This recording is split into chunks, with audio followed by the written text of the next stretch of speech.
Hello, patrons. In this episode, we really start digging into the gem walls, and we find some stuff that is very spicy indeed. This episode has some big spoilery content, so if you've not looked into that, then be forewarned. Like, comment, and subscribe. Mwah. But hey, welcome back, everybody, to the world of Ushulminbaz, the realm of enchanting, and the fortress of Datan Datur Igath Anriz, Ironspire, the Scraped Skies.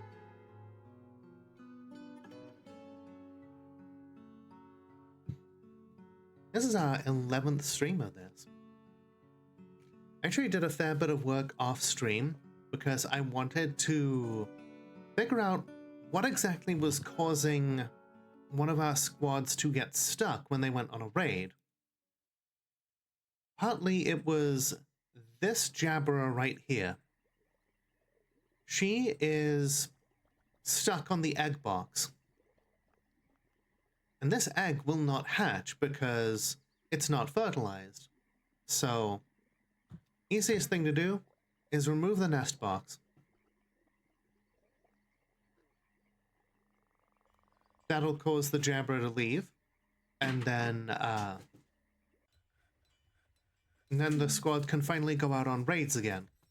We can finally start sticking it to the elves with sufficient force. Yes, dear.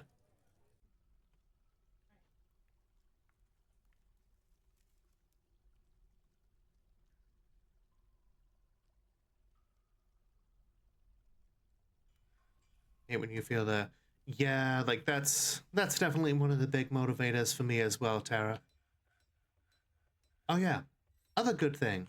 Whilst I was looking through the stuff that the trade caravans have brought in, we found a grizzly bear and some cubs.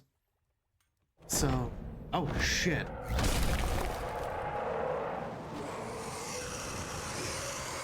The forgotten beast Bora Thetalcom has come, a towering blob composed of mud. It has wings and it squirms and fidgets. Beware its webs. So that is very much a glass cannon there. Being a blob, it has no extremities to really remove, but then, you know, you just kind of tear bits off of it until it falls apart. Made of mud, so that's really easy to do, but the webs, that's what really allows it to kill the hell out of things. And wings too. Luckily there's at least one of the forgotten beasts in this cavernous area, so that should keep it busy.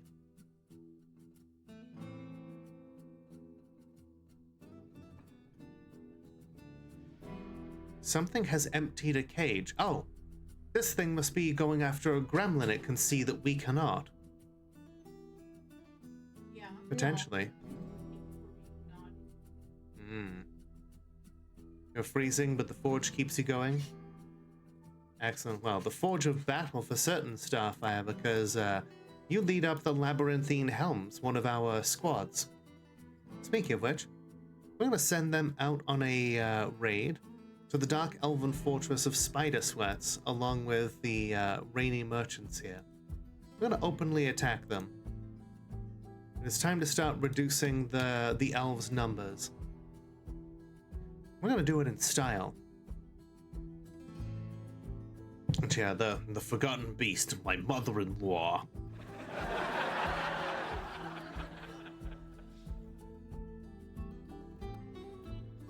Yeah, every boomer comedian is just like, you know, I hate my wife.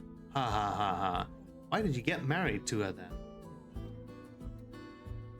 Find evidence of their machinations against us. True. How exactly did a bunch of elves take over a fortress of 5,000 people? We may never know. Okay, luckily this creature does not seem to be able to find a way out. Okay, so we're going to take a look at some things since there was a patch very recently, this week actually.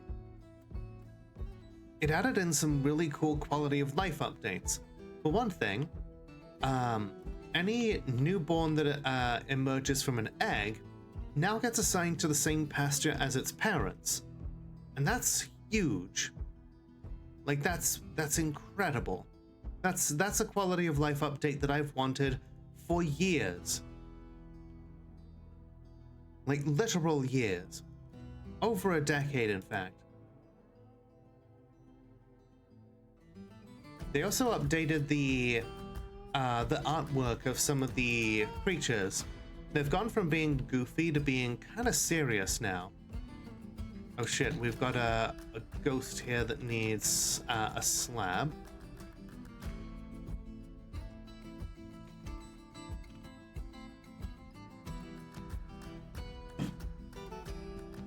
Look at the bats. They've gone from being like goofy Zubat looking motherfucker to like kind of terrifying. Look at that chick. It's so angry. Look at that poult. That's cute. Cats have gone to being you know, a little derpy as opposed to like cute, but like very scruffy. That peacock's kind of majestic though, not gonna lie. I kind of miss the old giraffe sprite, which was literally just a sprite that was like of the neck.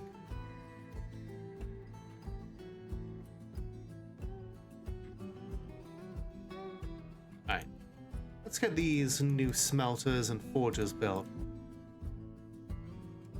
We must expand our operation here.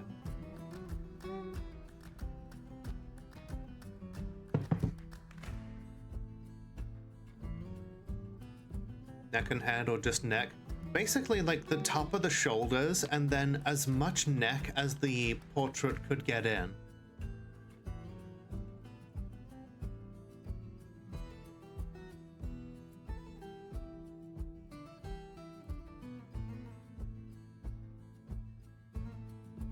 Okay, I want a couple of mechanics workshops here. We're gonna start doing some live test subjects here for the Lanterns of Legend. It's important that the Lanterns get to use some live subjects to practice on. After all, it's one of the quickest ways that they'll get used to the horrors of combat.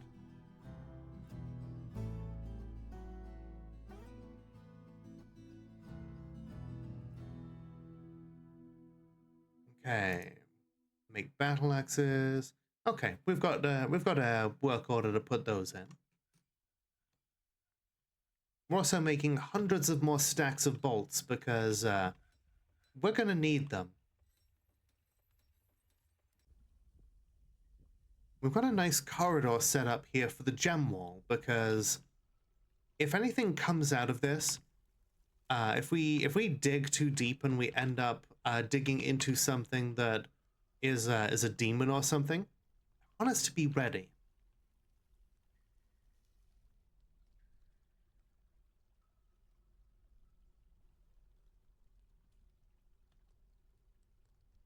Let's see. So the therapy squad, I actually swapped out someone in the therapy squad to put into the labyrinthine helms, because I remember the labyrinthine helms actually had a pet that was trying to join the raid, but the pet was basically either dead or gone. It was pointing to an area that just was not available. Okay, that lieutenant there, I'm pretty sure that one is trying to steal stuff from her, so we're gonna schedule an interview with her. Probably in league with the elves. Yeah, like the emotional support was all very well and good, but it also meant the raid didn't happen because the game was waiting for a creature that did not exist.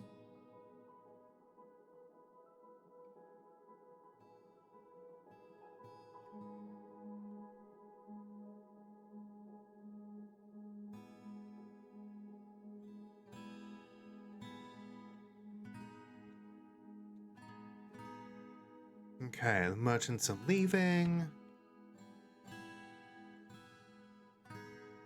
Okay, looks like we're pretty much caught up to speed.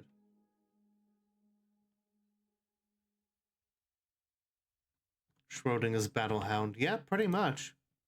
It was just completely incapable of... Like, it was single-handedly holding up the raid, whilst also not actually existing.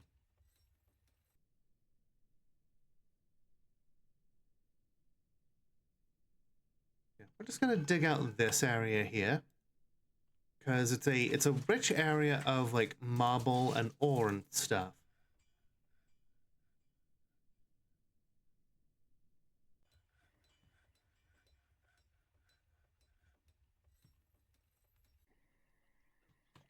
Oh yeah, more bookcases have been built, so you get to pop down some more bookcases in this grand new library.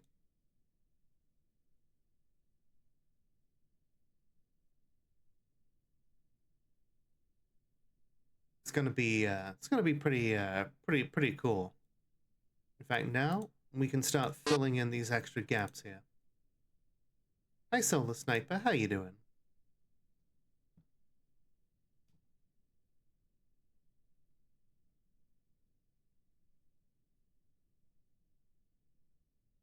Now that those are made, let's start putting some more fancy metal tables here.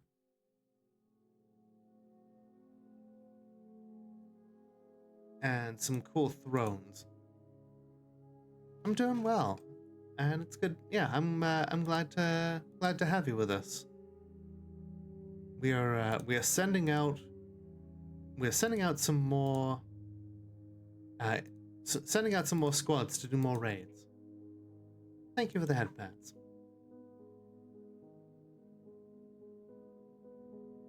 We have chests full of quires here that we can start scribing here. We're gonna have ourselves a... Yeah, let's get a couple of scribes in here. Some scholars. You know, we've got a doctor. We've got a... you know, we'll put Cyrakanu in here as a scholar of siege engineering. And this person is a scribe.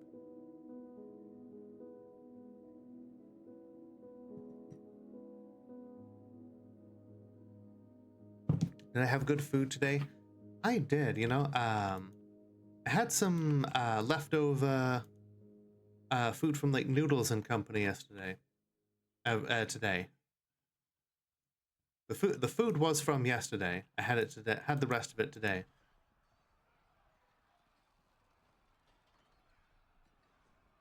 Like chicken with like feta and like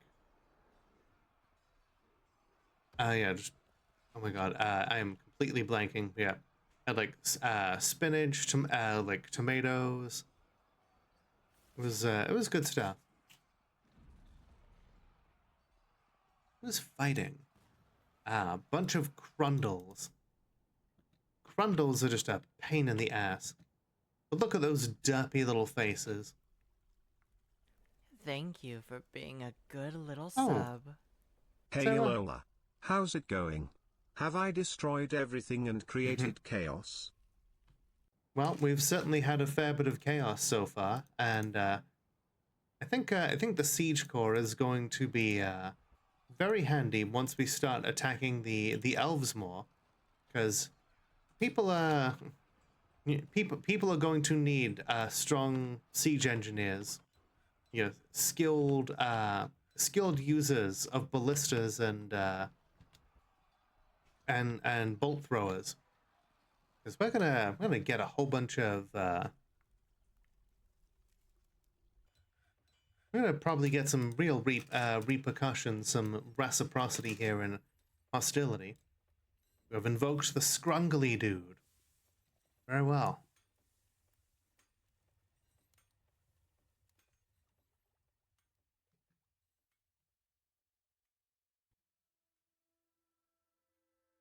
All right, now then, where were we?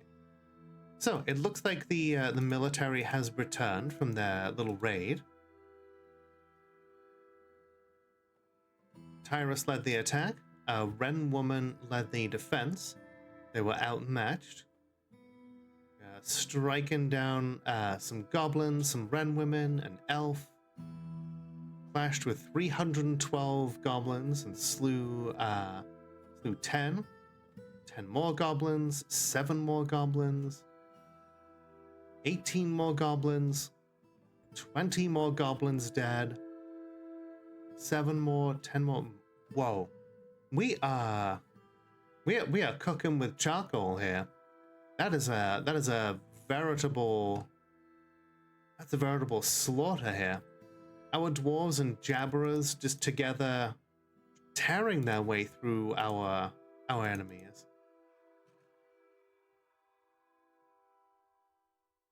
Let's take a look at Starfire and see how many kills do they have to their name now. 11. Looks like five goblins overall, as well as a bunch of troglodytes. Alert. Okay, Ghostly Metalsmith is put to rest. Good. Arriving now, late second place in pinball. That's not so bad. Okay, we've got an administrator here fighting Crundles. There's a lot of stuff going on in the caverns here that is... We've got a mutual problem here. Problem 1, too many stray dogs wandering around the place. Problem 2, our dwarves are being accosted by these Crundles and it's slowing things down. So, I'm going to take any dogs, any dwarves who are being constantly pestered by Crundles. I'm going to start assigning dogs to them. Now, Lenny, you have no dogs. Now you have. Let's give you a couple of dogs. What the hell is a Crundle? A Crundle is this thing. A tiny underground monster with large claws and horns. It walks on 2 legs and is dangerous when encountered in large numbers. They are scaly little buggers that resemble a tiny little devil. They lay large amounts of eggs and are typically unruly and hard to tame. Part of this is because I think they give birth to children that are basically, they have no child stage, meaning that they're just immediately, they're just immediately, yeah, they're like little imps. They're immediately adults, which means that they don't go through a stage of being, they don't retain any of the taming that their parents got.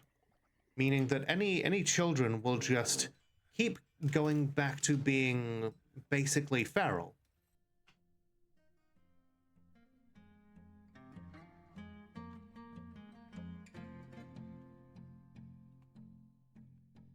So yeah, if you want to try and tame Crundles, it's very difficult. No child stage, a libertarian's nightmare. Yep. And yet eternally in a state of never having matured at all. Okay, some of our lanterns are down here training again. Good. I'm gonna get some mechanisms in place to pop these cages open, and then we'll release a bunch of the Crundles and giant wrens and other such creatures here.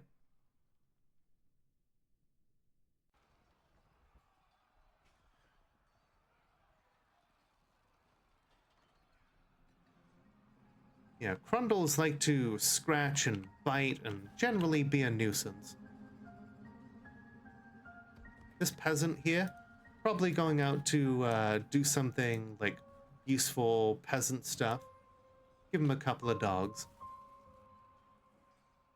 Yeah, Crundles can be a threat to. Crundles can be a threat to people in large numbers, But otherwise, they're just kind of fodder. Like cats, yeah. Yeah, they think that they're, you know, independent and shit, but really really they need our help.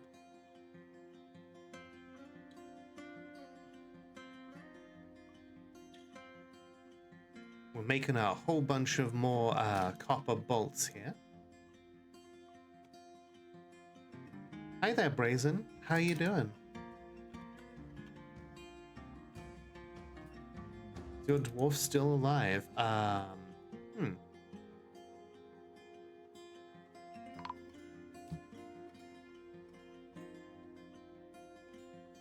don't see them in the fortress.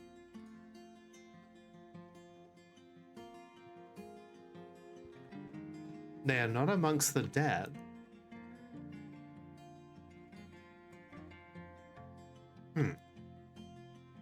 Is this gonna be like one of those times where the game, where I named your dwarf and then the game crashed? Let's find out. Statue, image, historical figure. Okay, nope, there was in fact a brazen of Ironspire. Okay, well, let's find out how you died.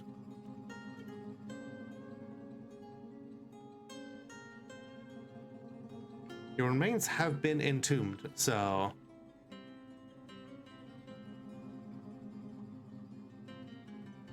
you're absolutely alive several games last year. It does unfortunately happen. Alright, whilst our military is going out on raids, it behooves the siege corps to keep training. We've got a whole bunch of arrows here in the stockpiles again, so let's get practicing.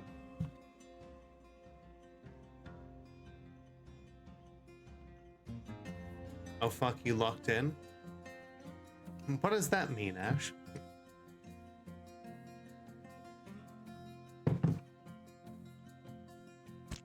Yeah.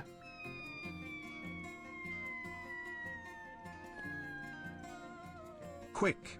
Send my opponent losing energy. Big losing energy to Ash's opponent, I guess.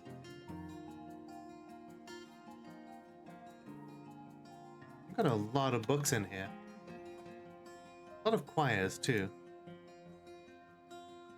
Let's see if anybody starts writing books here in the fortress. Only halfway to your score? Excellent. Alright. Keep launching those ballistas. Yeah. Remember, everybody, if you don't have a dwarf in the fortress and you would like to, then all you have to do is do the put me in the game coach redeem. Oh, okay. Brazen died during an ambush in the year 607. A bunch of goblins ambushed us when they tried to snatch some children, and Brazen was caught in the crossfire. Let's see, Lenny is currently alive and is following Hallie around.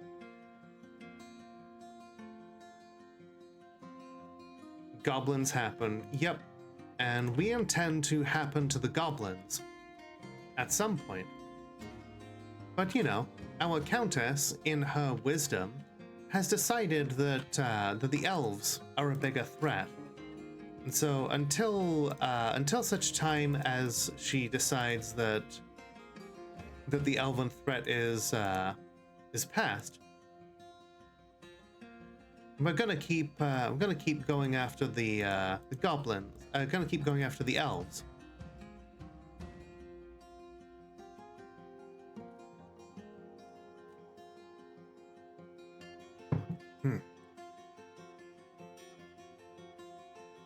Stray brother has forgotten her training.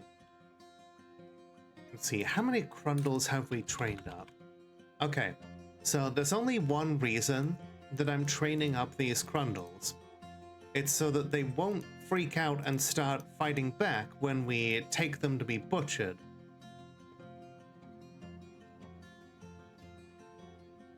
Elves are a lot more long-lived nuisances than goblins. Yeah, and if they ever used weapons that weren't made of wood, then they would legitimately be dangerous.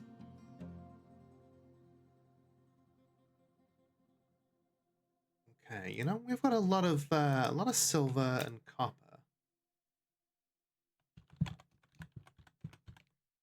We make some silver statues to help adorn the this tomb here.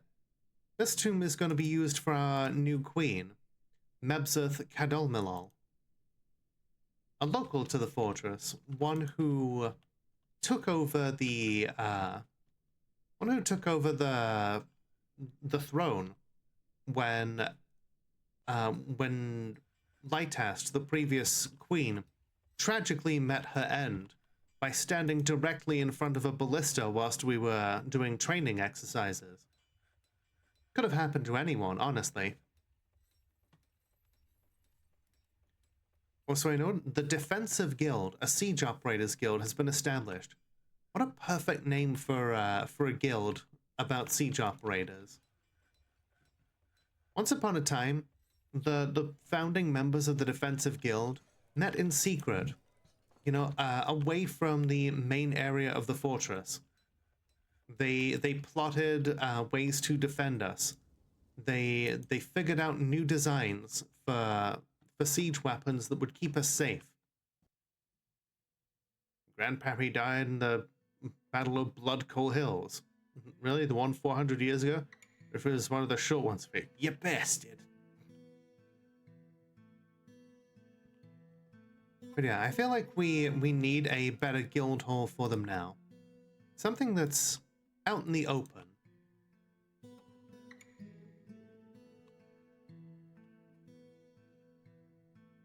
And I feel like it should be something that represents the value that that we've placed in them.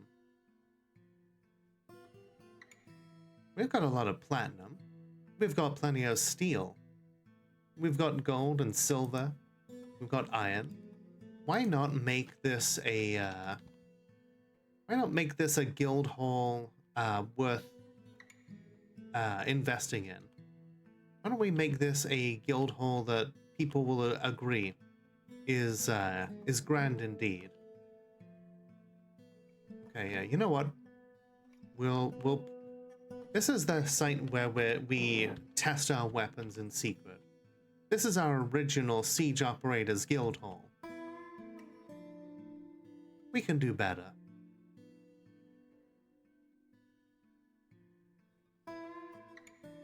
So now even the Queen is out here making crafts. You know, this one is this is a monarch who is not afraid to get her hands dirty.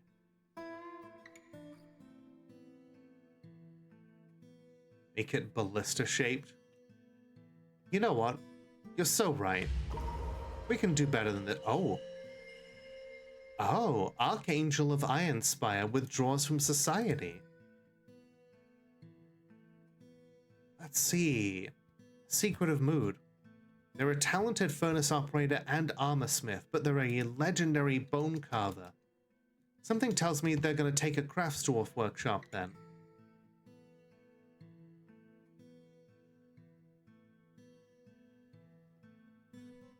The ballista tastes like ballistas. Okay, I guess he's going to make something cool out of bones then.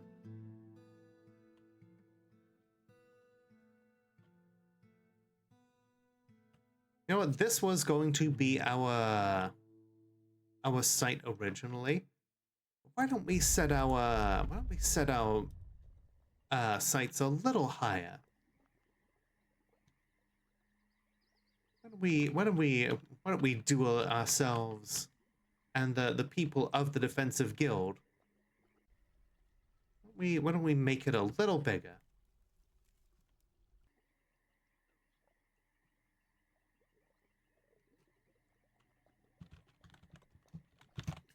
So, we're going to make some platinum tables. I'm gonna make some steel thrones.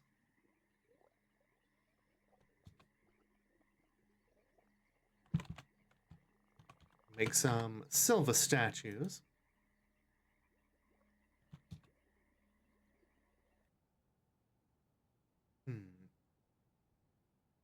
What should we make out of copper?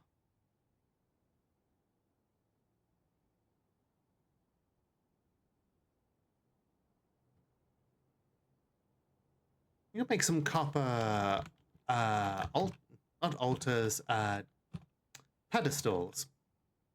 We can display some cool stuff on those.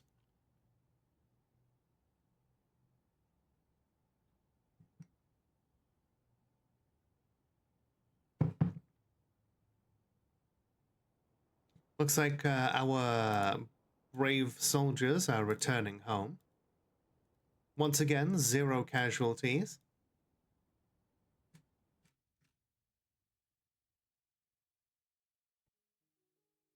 Struck down a couple of important goblins. 9 goblins dead, 10 goblins dead, 10 more, 10 more, 10 more, 10 more, 10 more, 8 more, 8 more, 10 more, and then 10 more. You know, for an elf stronghold, they really did have a lot of goblins there.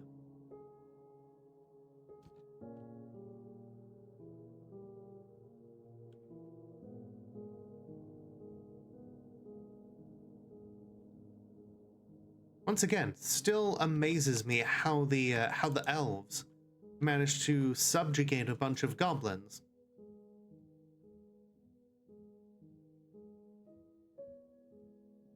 Maybe the goblins are just nauseous elves. Let's see. Sure, we'll let them. Oh shit.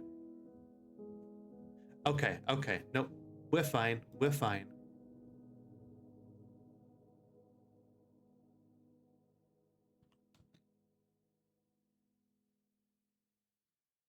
We've got our Cyclops in here who's a werehorse. I'm gonna put him up against this were monitor and this random human. You won? Hell yeah.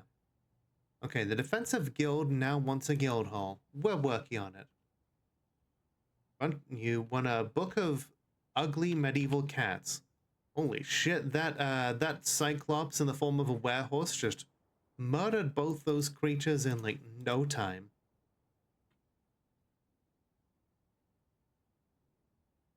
He's becoming a skilled fighter. We'll have to feed him some more victims.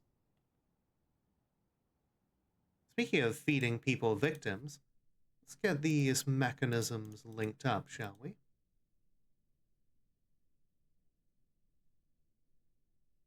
Go-to car had a boot on it, but it's an identical car.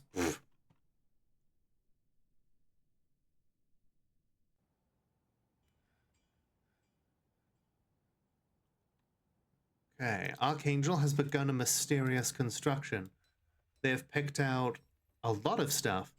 Crundle bones, porcelain bricks, bayberry wood logs, cave spider silk cloth, dolomite gizzard stones, sheepwool cloth, clear tourmalines, and more porcelain.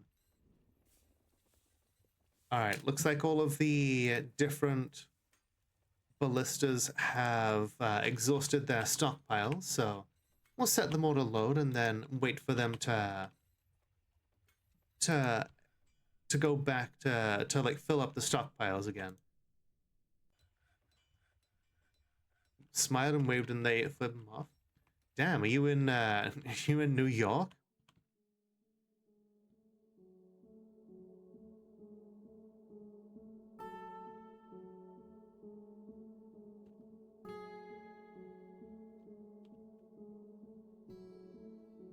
All right.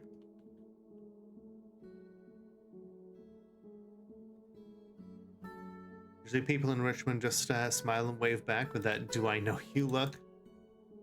Understandable. Have a good day.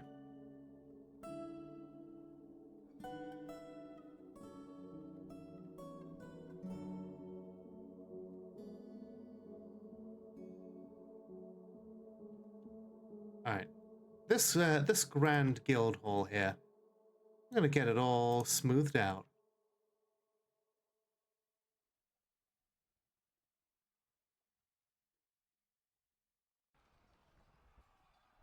This is gonna be the this is going to be the greatest siege guild hall that the world, that all of Ushul Minbas has ever known. Okay, Diplomat is attacking Crundles here.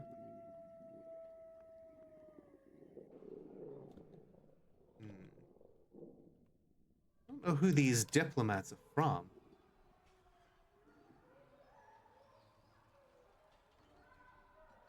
But you know, they seem to have good heads on their shoulders as they are separating Crundle's heads from their shoulders. Ooh, Ari is currently using her pickaxe to whack Crundles around.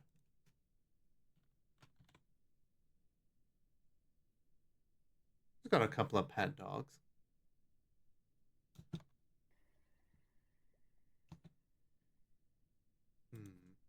This administrator, your job is going outside, apparently. You know, it's taking you outside, so let's give you a dog. I'm literally just giving dogs to everyone who might get involved in either going outside or whose job takes them like anywhere near somewhere dangerous.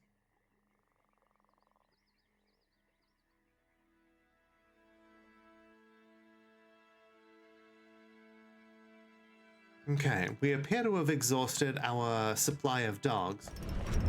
Ooh. Archangel of Ironspire has created Ugot Obok, a Crundle bone crossbow. He offers it to the Immortal Trenches. As good a weapon as any crossbow can be, really. Not useful for hitting people with, but a very fine piece.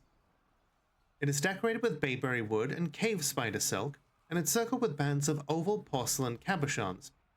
This object is adorned with hanging rings of clear tourmaline and menaces with spikes of dolomite. On the item is an image of dwarves in Crundlebone. The dwarves are laughing. The artwork relates to a recital of the watchful savants held by the vigorous Nets in Warm Cloister as part of the Celebration of Crystal in the late spring of 457. On the item is an image of Melville Prison Spears the Dwarf and a cave dragon. The cave dragon is striking down Melville Prison Spears. Relates to more of our history here. Battle of Infernos in 322. Tekut Slidboats the cave. Wow, there's a lot of cave dragons striking down dwarves here. Clearly, Archangel wants to remind us of why we're here. Of the goblins who have been relentlessly assaulting our people for hundreds of years now. You know, story-wise, I like to think that maybe this is a bit of a protest piece on Archangel's part. Maybe Archangel thinks that we've lost sight of what it is that we're doing here. You know?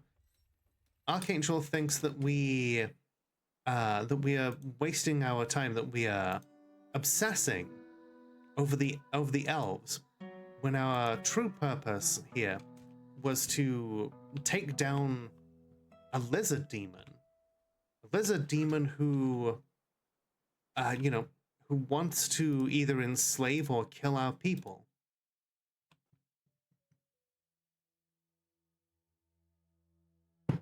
Funniest were creature in D&D, werebears. Like other cursed were creatures, they go on an alignment based. Right, yep, I've seen that particular, like, I think it's a Tumblr article in that one. Y'all Like, yeah, heard about them trans rats? It's like they did all of the proper paperwork as well. Hey there, Melissa, how you doing? I think it's been on Tumblr also. Gotcha. Hello!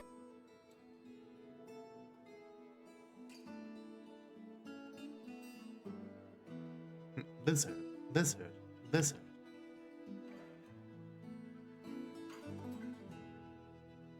I mean, there is that one, but there is also the were-ass, or assware, depending on which edition you use. You know, just a humanoid that turns into a giant ass every full moon. Which, you know, it's a bit of an improvement over you know, most humans who are just asses all the time. They are, of course, referring to donkeys in this particular instance.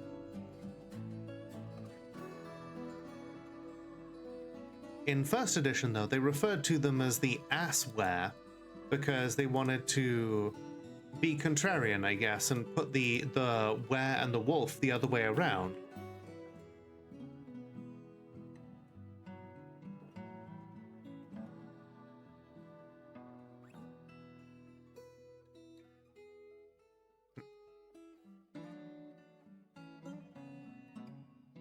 A reacher? Those things are nasty. Not necessarily particularly deadly, but just kinda gross. Look at that thing.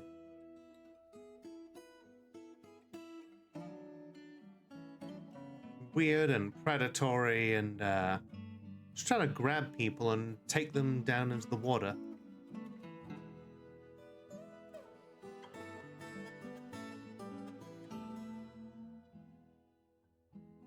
Okay.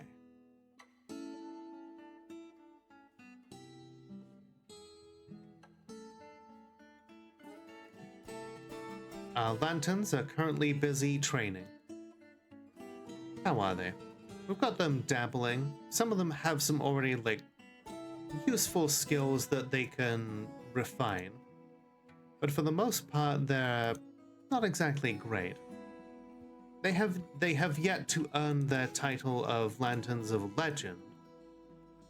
Right now, they're Lanterns of, you know, dinner table discussions. Hydrate none shrimp? I shall.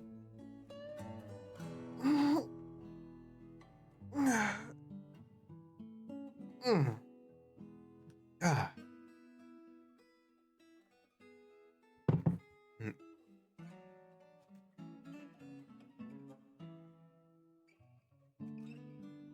See, Duchess Tara is definitely taking that personal. She's thinking the Archangel not being into the Elven conflict is a personal slight against her. Sees it as a friendly rivalry, but sees Archangel as a personal foe. Oh, yes, thank you for reminding me. Would you like some enrichment, child?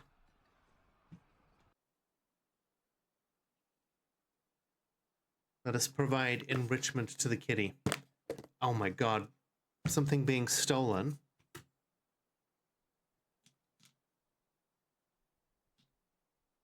Aw, hi there, Black Dragon. Thank you. You're very sweet. Wow.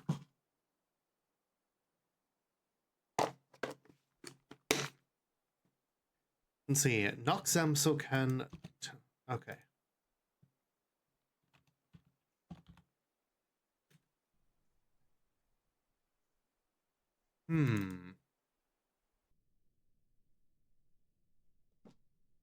The decorative sandal that Neri made.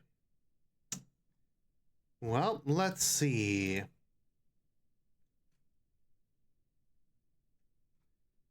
Luckily, there's a witness. So, we'll schedule an interview and we'll see just, what the fuck's going on. This goblin scholar here is leading our dwarf around. Chatting to them.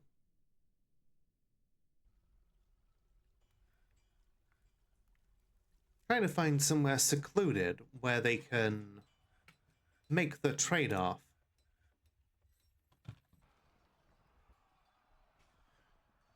We'll schedule them for an interview as well. Meanwhile, our new captain of the guard, Ustruth, is like, hey, come here, you son of a bitch. I've got some words for you.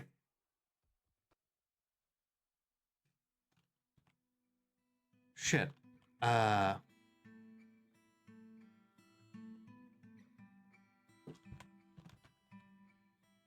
you for the head pads. Okay, okay. Looks like they dropped the sandal. Unfortunately, it does not have a sprite, so kind of makes it hard to keep track of.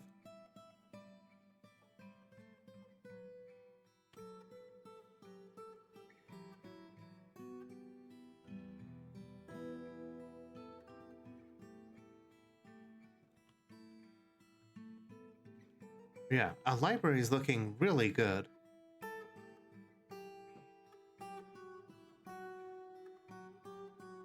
Just needs to fill in some art in the available spaces. Oh, we've got for a moment there I thought we had a an auto save, but nope.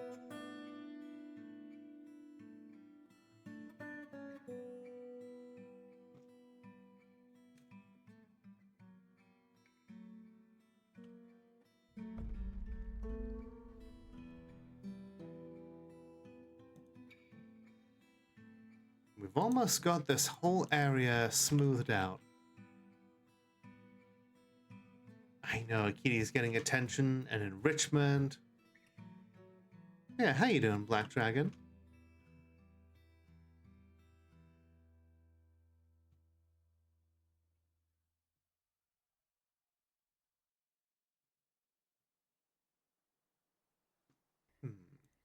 Hospital's looking in pretty good shape. Add another bed there just for symmetry's sake. Alright. Scrungly dude has to go back to bed.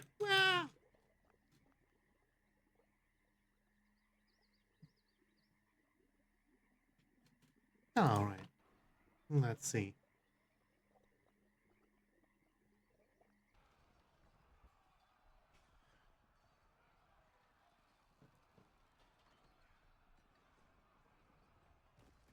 Okay, the met with subject. Made intimidating remarks. Subject naively complied. An unidentified creature as the dwarf scholar Atir safety manners of the grisly daggers. Corrupted subject in order to have an agent in Ironspire. And then the goblin Fath Ragblot corrupted the subject. How many people do they how many people have corrupted this poor dwarf? Well, since they have confessed to stealing it, kind of have no choice but to punish them.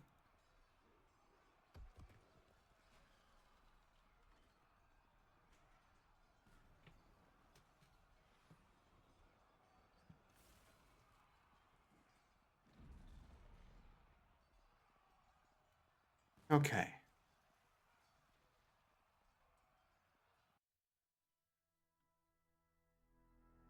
Looks like Terra has mandated that we create some more totems, even though we never actually use them.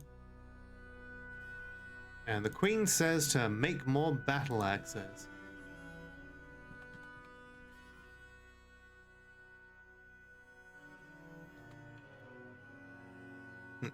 We make a bunch of totems, but then we're not allowed to sell them, which is honestly, it's a little inconvenient.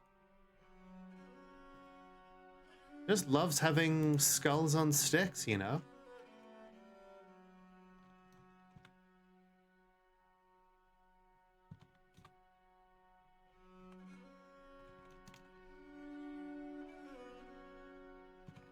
I'm gonna make more iron and steel with all of this fluxstone that's coming out.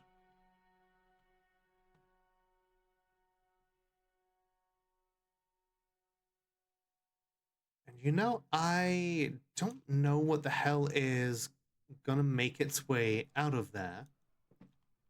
So I'm just gonna start getting serious about reinforcing this area.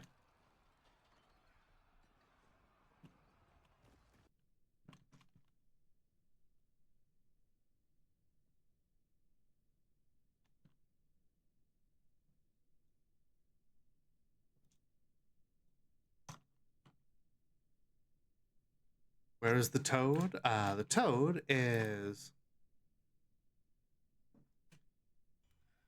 Toad is hanging out in the main crafting area. Content being near to a waterfall. Feels vengeful when joining in an existing conflict with what? What conflict is going on near him?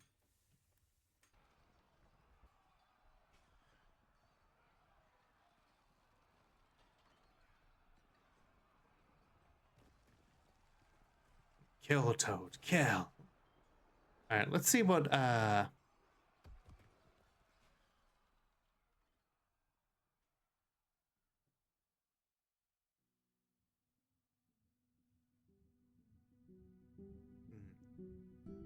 nothing? Okay.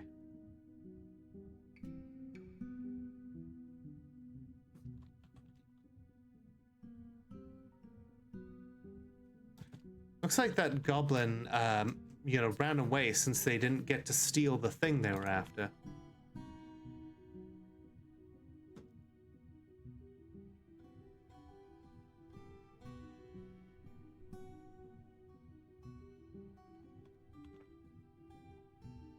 All right then. Since we're currently having a little bit of a peaceful moment, let's ask ourselves. We've got a couple of different targets we could be going after. We could keep prosecuting our war against the elves. We could start attacking the goblins somewhat and try and take down some of their pits. Or actually no, that's going to be our choices. We go after elves or do we go after goblins?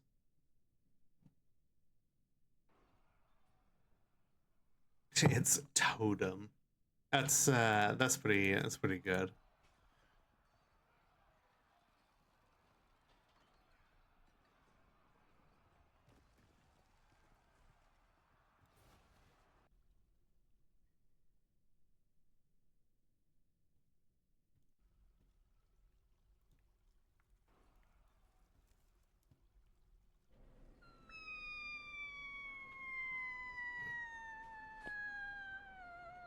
One more toad, please.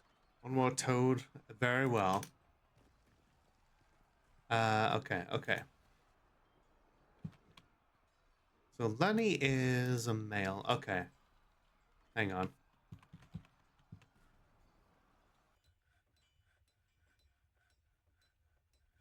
Spawn unit.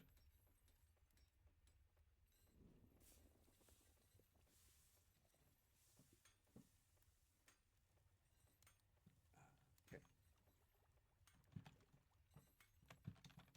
Giant cave toad, female.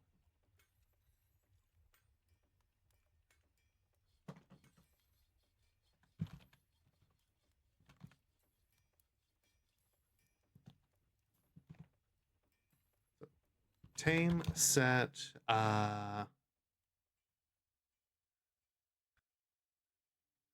7.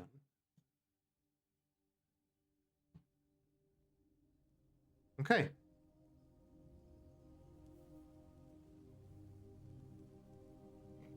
Almost paradise. West Virginia. Toad Ridge Mountains. Shenandoah River. I don't fucking know.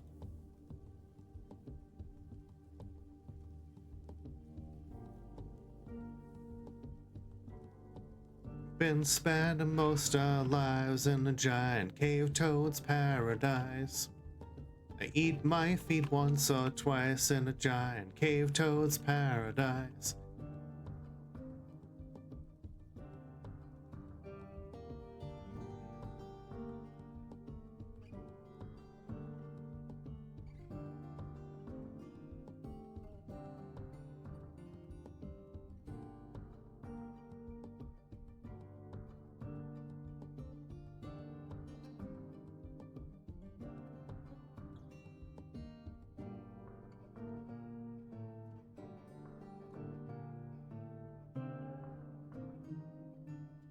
We've got designs here, folks.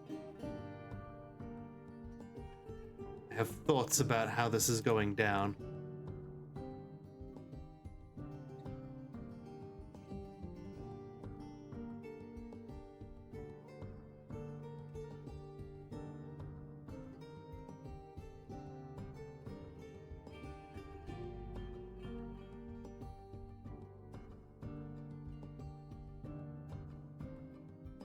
Okay.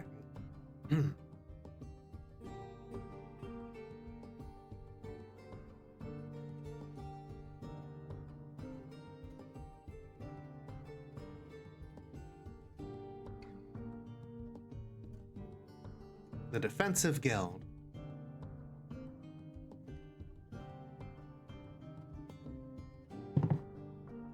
Famous three-toed sloth. Ah, yes. That takes me back to a Joe cartoon skit. Want to know why I'm called a three-toed sloth?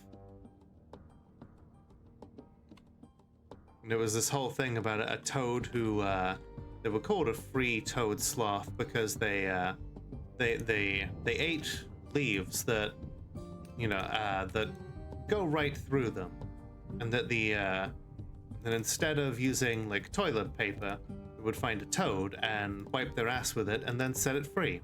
And that's why they were called a three-toed sloth.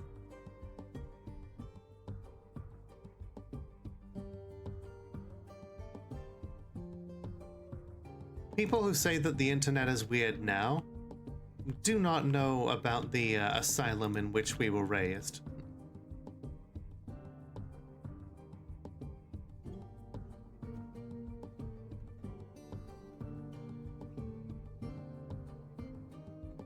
All right, you know what? I'm gonna say that as far as the next siege is concerned, our new queen is going to put forward that, sure, fighting the elves is important, but we should also turn some of our attention to destroying the goblins. So our next attack is going to be to destroy the Dark Goblin Pits of Sinchuck. After all, there's a book there called Useful Elf. Maybe it will provide some more clues as to how so many goblins fell into the conspiracy. Apparently the guild agreement for the defensive guild has been satisfied by this big smooth room here. Useful Elf, exactly. It's the beginning of the conspiracy.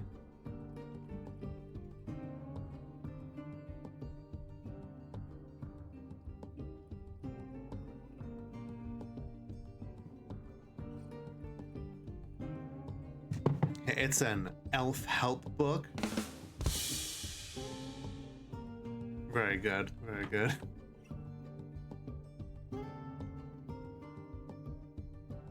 Oh hey, two more animals have grown up to become jabberers.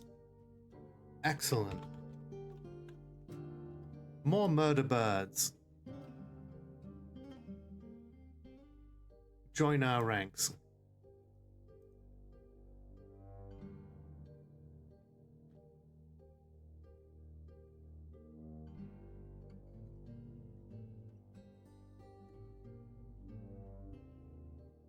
So, looks like our combat therapy squad is once again standing outside of the range of most of our mist emitters.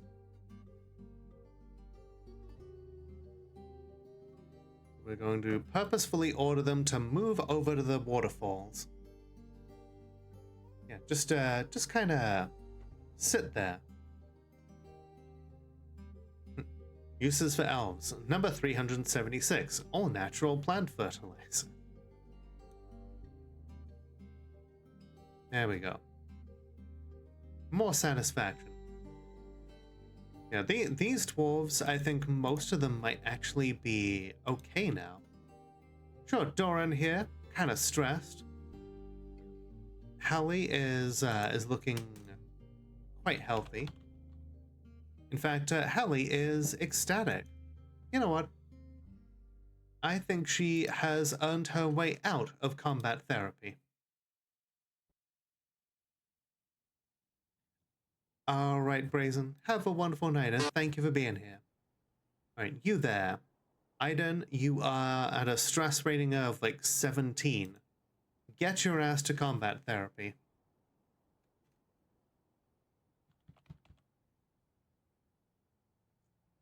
Let's see. Olin is currently happy, so I think we can remove him from combat therapy as well. This metal crafter, though, they're going in the mist generator barracks.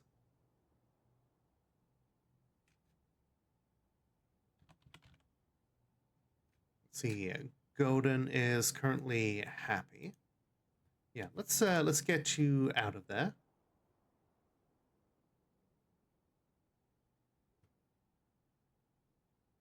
This weaponsmith, we'll have to take them off of the forges for a little bit so they can... Okay, Zuglar here is... nope, different Zuglar.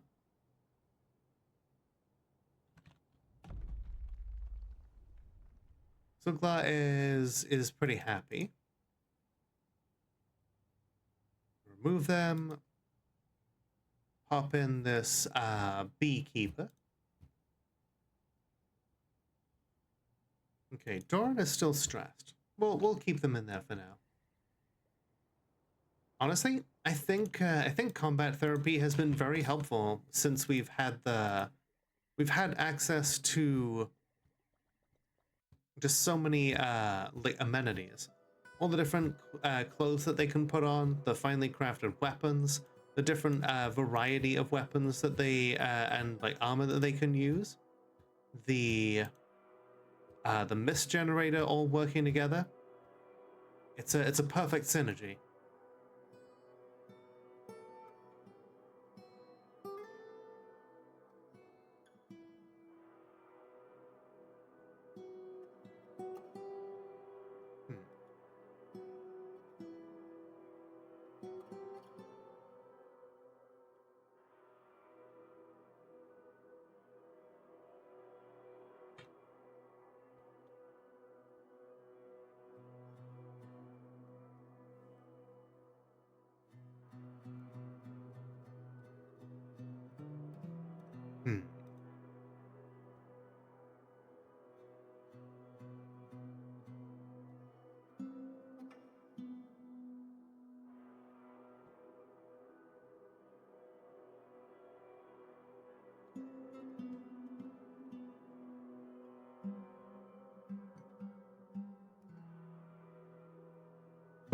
Have ideas, you know?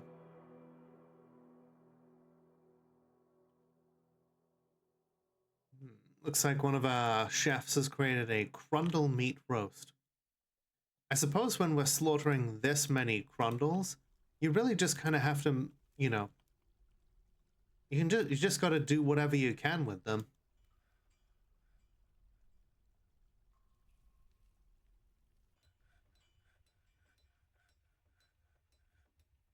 I'm sure nobody really imagines that they're any kind of delicacy.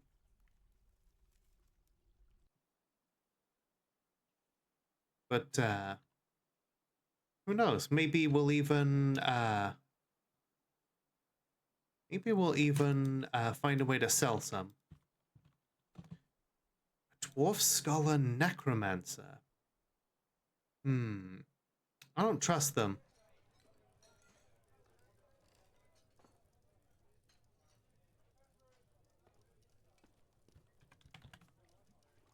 Uses for elves. Target practice. True.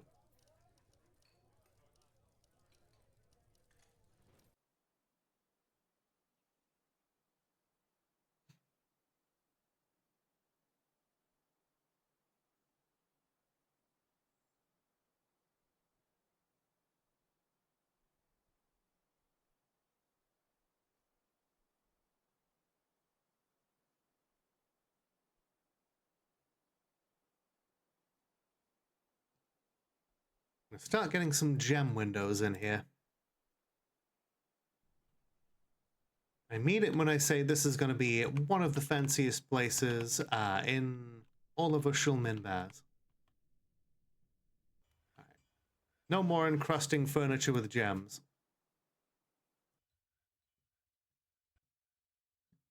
We're gonna start really cutting through some of these gem supplies that we've got. And making elaborate windows.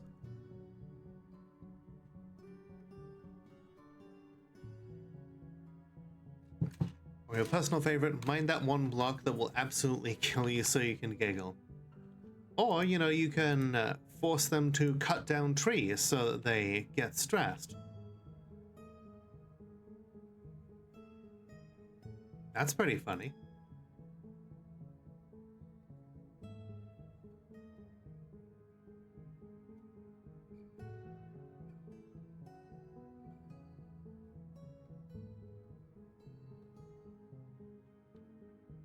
Okay.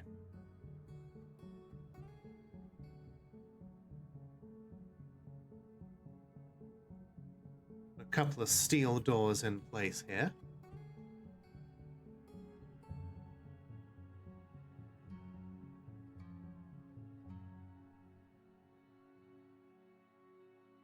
I'm gonna mine stairs here, and then also here. And then there, and then there.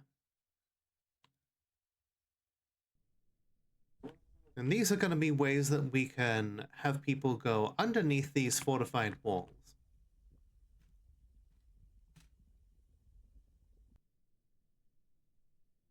And the reason that we're doing that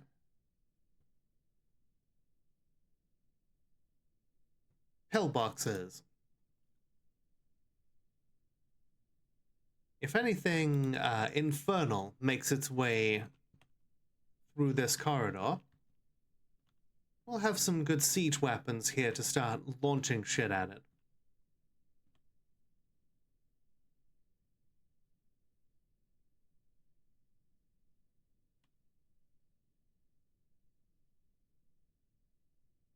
Carrot wine roast, 89 stacks? God damn, okay.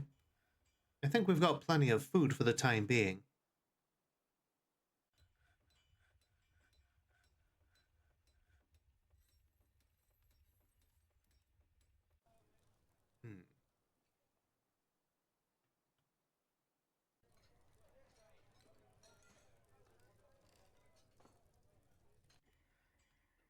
You know, we definitely need some more gems.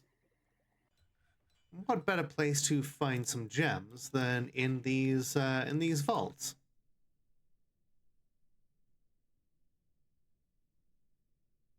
Let's just reinforce some of these corridors as well. Last thing we need is for something to break out of any of these vaults and make their way along these corridors. This is going to be great practice for... It's going to be great practice for a fortress I want to do in the future. Basically, it's going to be a fort where we lay siege to hell. We create a fortress specifically with the goal of breaking open hell and killing things that are in it.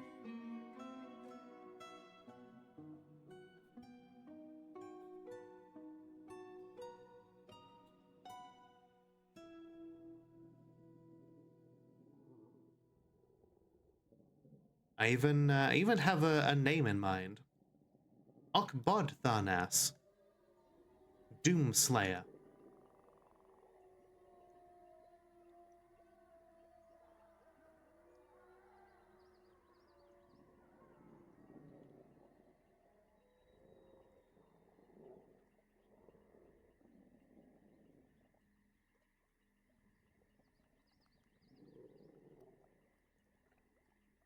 Some gems to turn you into a giant woman, a giant woman. All I want to be is someone who gets to see a giant woman.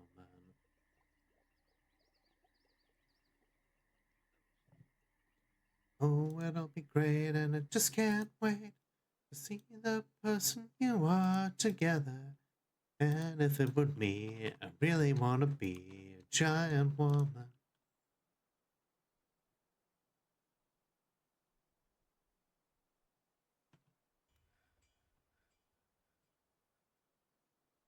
You might even like being together, and if you don't, it won't be forever. But if it were me, I really wanna be a giant woman, a giant woman. Alright, Tara wants more totems, the Queen wants more battle axes.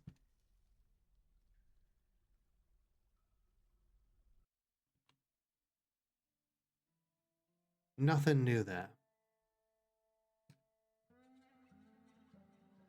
Okay. I'm gonna put down a bismuth bronze sarcophagus for the Queen, because bismuth bronze is her favorite her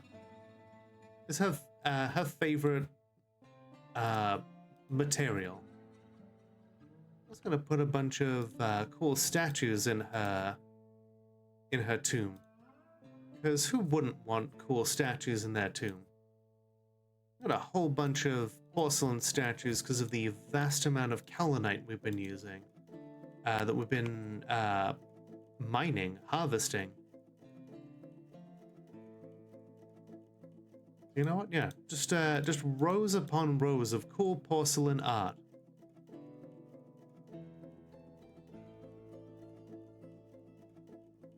What was that one? I know it was one of the. Pretty sure it was one of the founding fathers who said that. Thank you for Oh. being a good little sub. Hey Lolo, I'm popping in to say hi. Well, hey, hello there, Neri. How you doing? Let's find your dwarf here. You saw an elf recite to your friend Munga at the Fruits of Oiling, but was apparently bored by watching an elf do a performance. Alrighty, have a good night then, Neri. Thank you for stopping in. Hope you have a good weekend. Ooh. The voracious cave crawler gave birth to triplets.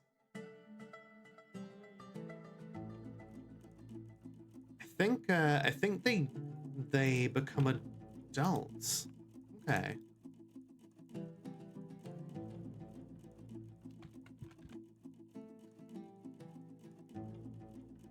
Okay, but they were born well trained. So we can start building those up.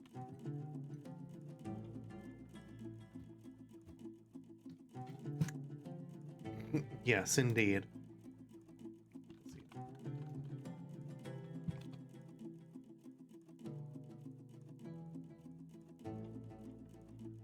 Okay, yeah, according to Goodreads, it was John Adams who said, "The science of government is my duty. It is my duty to study. More than all other sciences, the arts of legislation and administration and negotiation ought to take place of, indeed exclude in a manner, all other arts." He said, "I must study politics and war that our sons might have liberty to study mathematics and philosophy. Our sons ought to study mathematics and philosophy, geography, natural history and naval architecture, navigation, commerce and agriculture, in order to give their children a right to study painting, poetry, music, architecture, statuary, tapestry, and porcelain."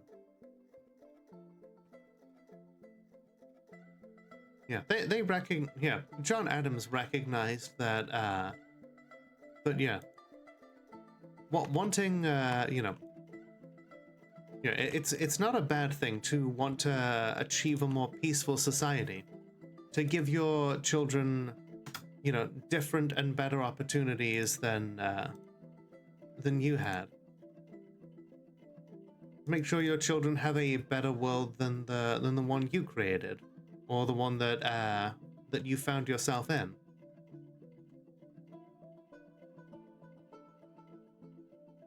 Some people are all just like, "I study war so that my sons may study war, so that their sons may study war." And it just never ends. They'll turn around and sneer, "Well, it's better to be a warrior in a garden than a gardener in a war. It's like, okay, but who is the one who keeps taking us to war?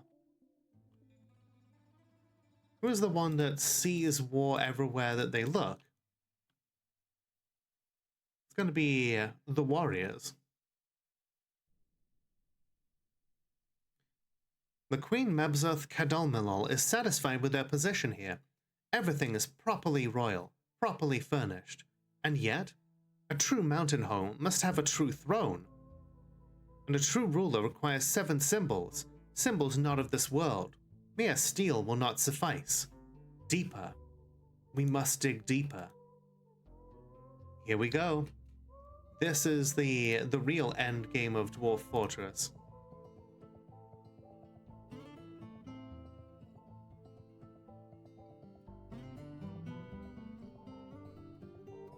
We are now going to be after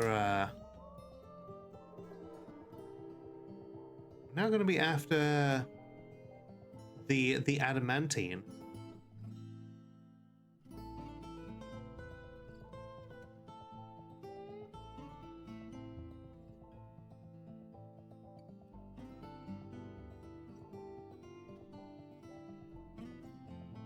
All right. Pull the leather. Lanterns, I've got some test subjects for you to fight.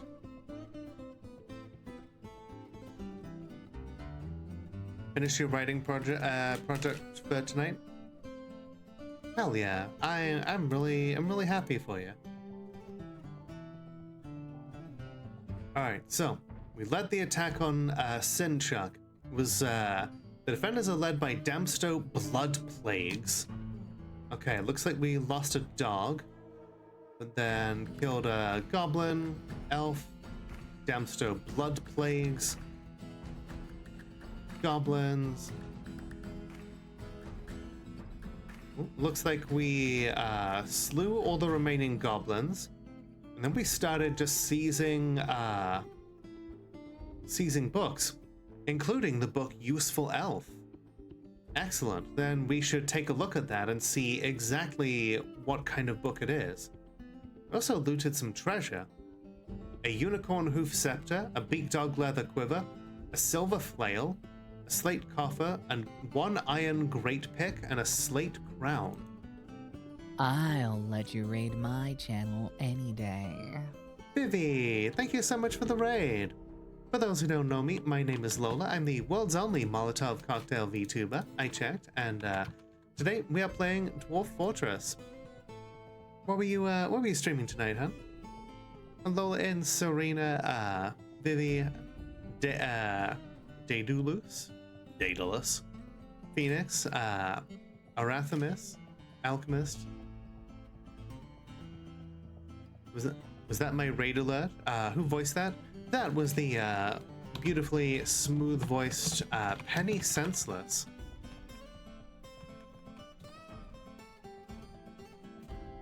If you like her stuff, then you should absolutely go and throw money at her. From what I understand, she is not currently taking like voice line commissions, but you never know. If you ask her nicely. She does have a delightful voice, doesn't she? But yeah, how was Ultra Kill? What did you what did you get up to in Ultra Kill? Oh, Solar Sniper is apparently walking with a crutch? Ability to stand lost. Apparently the motor nerve in their left knee was severed. Ah, no wonder they need a crutch now. Hell yeah, trans rights.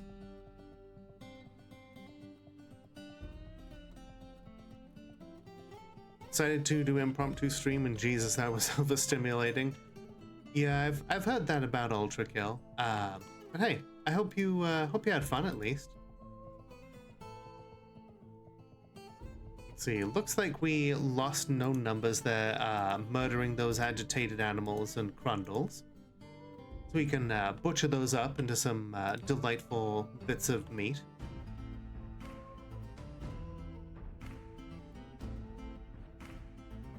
So yeah, we're making some fortifications here because I intend to dig a little deeper around here. Oh, shit.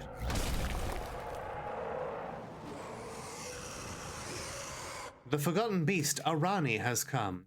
A towering quadruped composed of charcoal. It has a broad horn and it undulates rhythmically. Beware its poisonous vapors. Okay.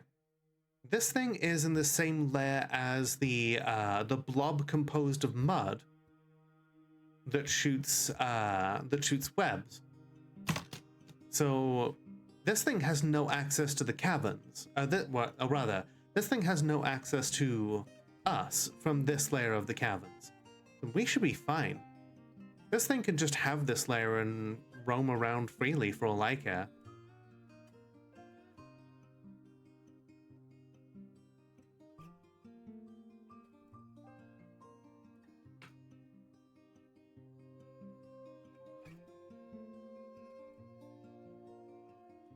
Let's see. If we attempt to build a statue here, no access. Alright, yeah, I think we're okay. Besides, it's just made of charcoal. That thing would break apart like a briquette if we ever had to actually fight it.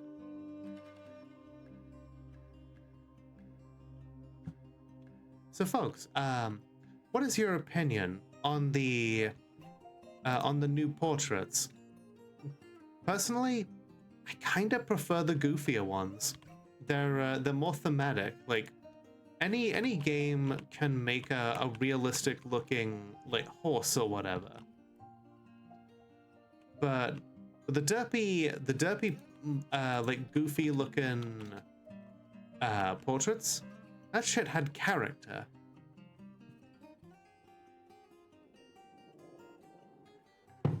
So yeah, I kind of prefer them. The toad is beautiful though. I don't really know what makes a beautiful toad, but I'll agree with you on that one.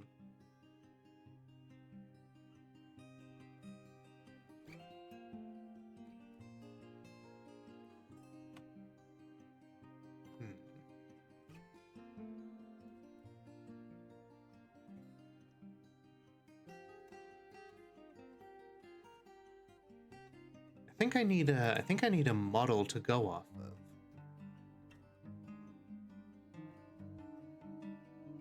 All right, we'll make some ballista parts and we'll try and scale them up here.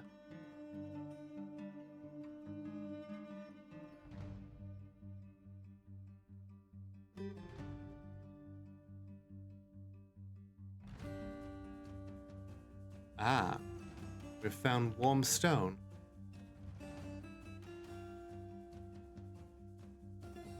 Well, maybe now's the time to dig deeper.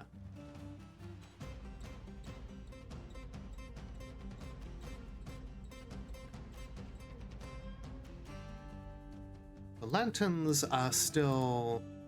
they're still not ready. Hey Serena, thank you for saying hello. Hope your night is going well. At least more magma crabs. No, not magma crabs. Well, the crundles, the trolls. Yeah, all that good stuff. But yeah, we need more gems.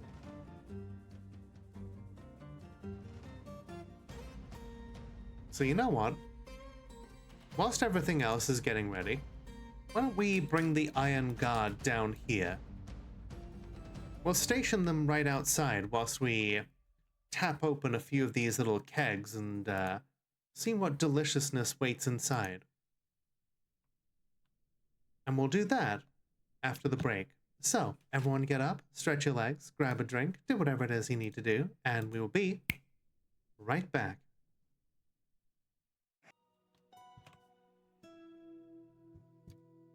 All right, everyone, we're back.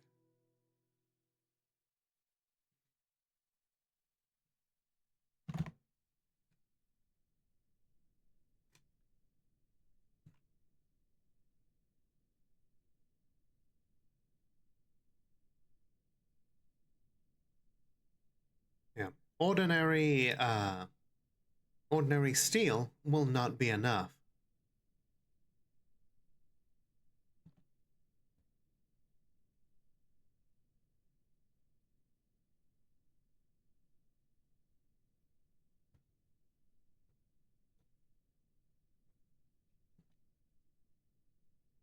Okay, looks like we've got members of the Iron Guard coming down now. Microcline, okay, okay.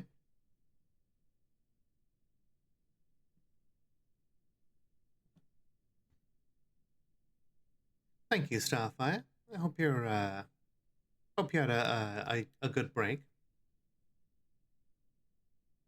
Yeah, the Iron Guard are our oldest and most prestigious military dwarves. If a demon pops out to try and beat our asses, then we'll be here. Okay, Ari. I hope you have a good night. Okay, sleep well. We'll see you tomorrow.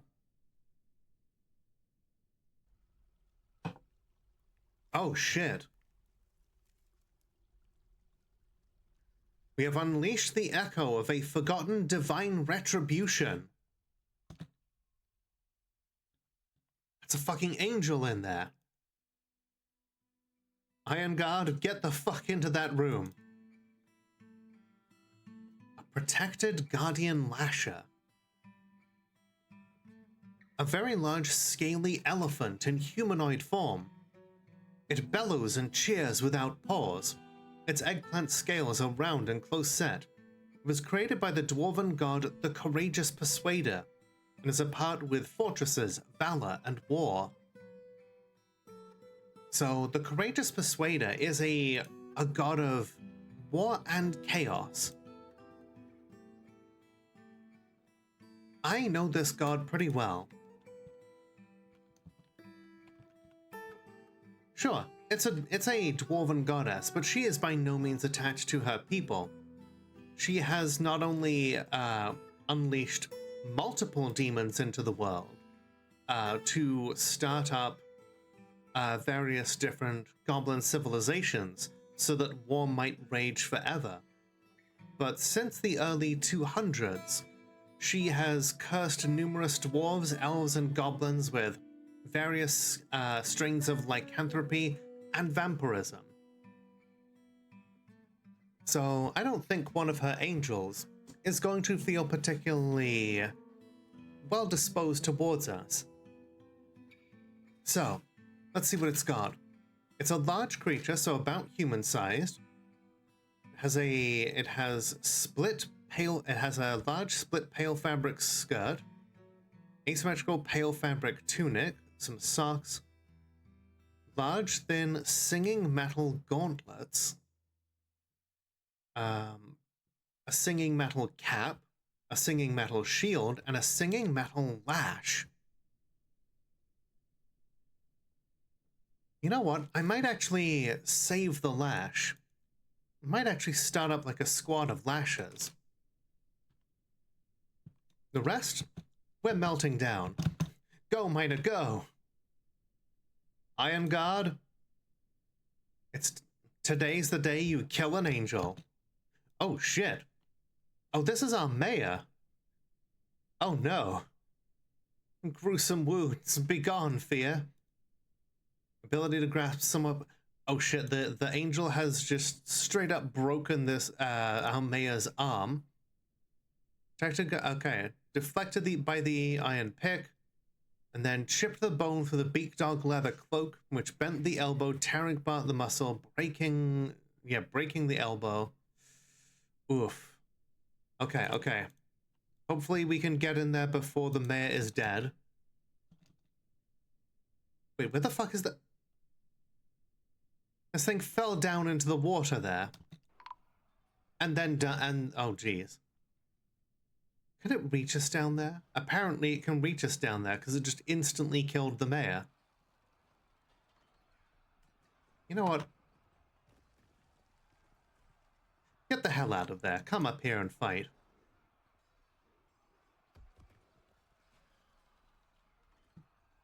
Well, there's some Ica. It has gained the name Squeeze Sling. You wish to bring back our fearless mayor from the dead? Very well. By the power of Twitch chat, you live once again. Now get the hell out of here before you die. Whoa.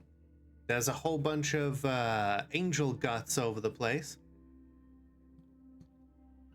Oh, looks like it's unconscious. There goes its leg. And it's dead. All right. We're gonna fill in the floors here because I don't want that happening again. All right. Who was responsible for slaying this creature?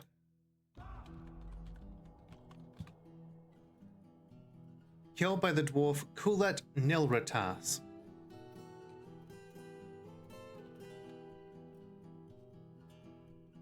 All right. You may be a member of the Iron Guard, but you also gain the title of Angel Killer for this feat of service to Ironspire. Yeah, I love when it's coated in blood and coated in blood and coated in blood and spattered with water and spattered with water. That was Duchess Tara. Let's find out. Tara is currently brewing up some drinks. She has six pets, all of them cats of some variety. Felt as interested in having an intellectual discussion with an acquaintance. Wants to practice a martial art. Does she have any family? No, she's one of the dwarves that was created for the fortress, so she has no family, but many kindred spirits. I know, she's just happy to help though, I think. She's out here pulling her weight. And the game says she is indeed pleased.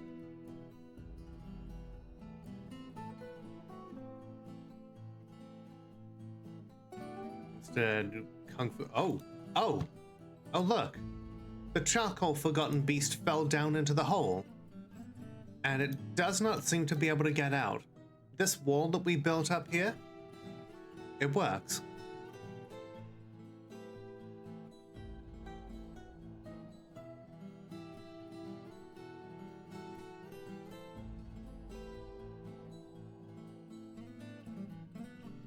All right. Excellent, though. It's not trying to destroy the wall? Apparently not.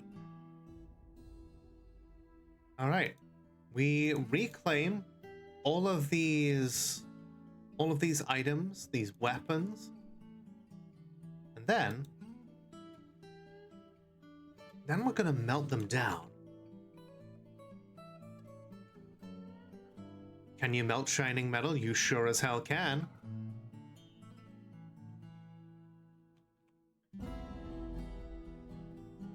Once we get enough, then we're gonna get real creative.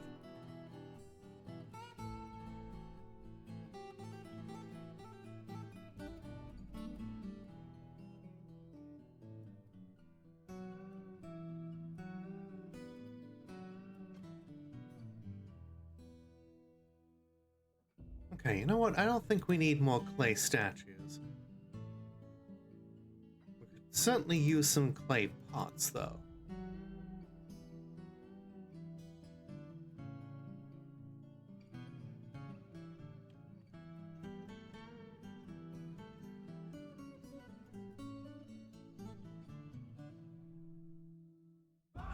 Just imagine, though. Imagine if we could make an entire... Imagine if we could make a whole arsenal of divine metal weapons and armor. We'll be getting some of our finest smiths to work on that.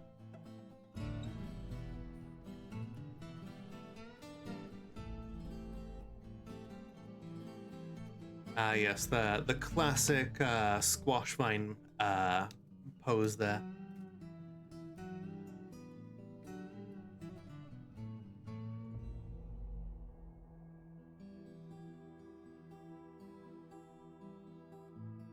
Ah, it looks like our queen is coming to personally install some of these cages. An army is invading. The army is commanded by the human Oxa Negate Circles, a competent commander. Where are they from? The Lion of Culmination. This human is from the Elven civilization, and it brings some giant echidnas with it.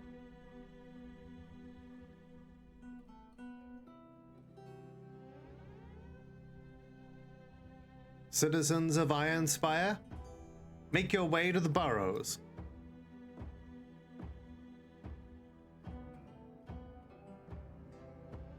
Activate the oh shit protocols.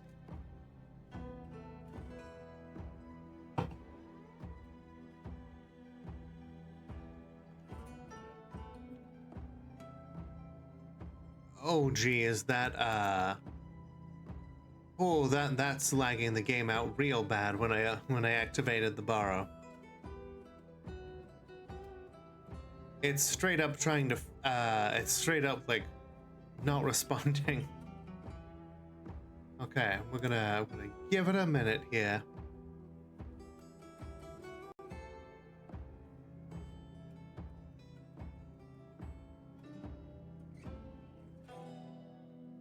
Everyone pray. Intone some incantations to the machine god.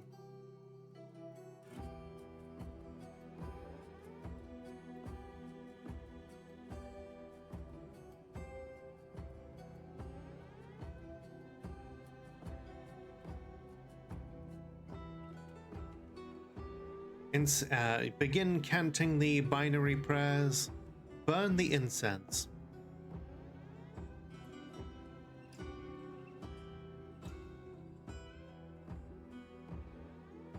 The music is still going, which is a good sign.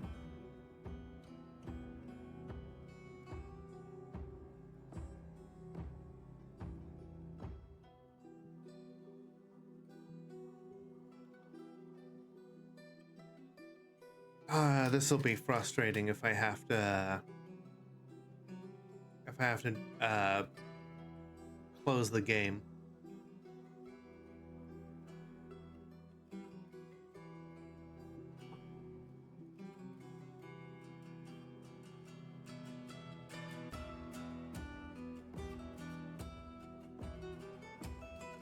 Well, whilst we're waiting for the game to actually move,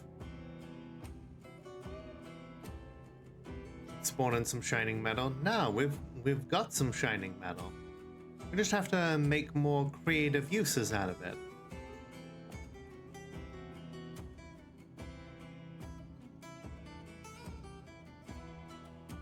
So, according to... Yeah, let's take a quick look over the patch notes. In addition to some, like, graphical updates... Oh, you mean if it crashes? Well, we know where that angel is. We can just go back and kill it again. We stop moody dwarves from choosing inaccessible workshops and causing path cancellation lag. Dwarves no longer try to store and tomb items which are located outside their burrows. Nice. Nope. I've got no good reason to assume that the vault would be any different.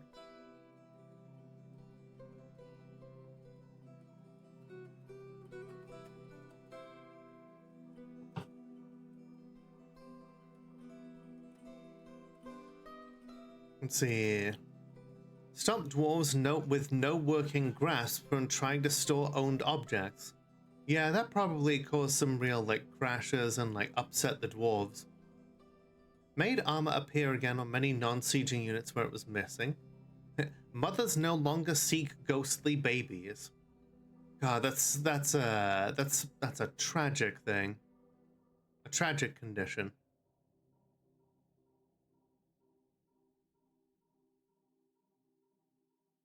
Yeah. If an egg hatches and the mother is assigned to a zone, the baby is now assigned to the zone. Huge update. Yeah, a lot of cool things that have been created here. All right. The game is not responding, so I'm going to take a quick little break here. If if it's still being fucky by the time we get back, yeah, we'll unfortunately have to close it and reopen it. All right, everyone. I'll be right back. Is the plan you're looking for? In the case of nuclear or radiological fallout, people living around potential targets such as military bases and chemical plants may be advised to evacuate. Protection from radioactive fallout will require taking shelter in an underground area or in the middle of a large building. Fallout shelters can be any protected space where the walls and roof are thick and dense enough to absorb radiation. The more distance and time you put between you and the fallout particles, the better. After radiological or nuclear fallout, you shouldn't leave your shelter until officials say so. The length of your stay can range from a day or 2 to 4 weeks, depending on the extent of the contamination. People who are allowed to come out of hiding may be evacuated.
Okay, well, shit, everyone. Looks like the game could not handle that many at once. That's a shame.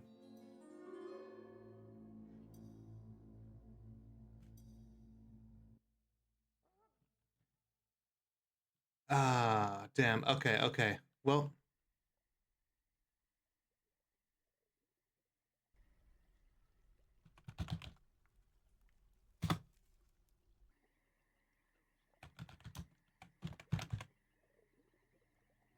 yeah, here you go, here you go. Boop. Giant cave toad. It starts off agitated. Okay,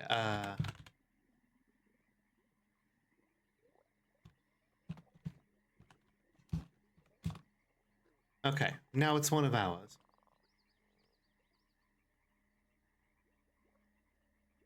We will allow people to adopt it.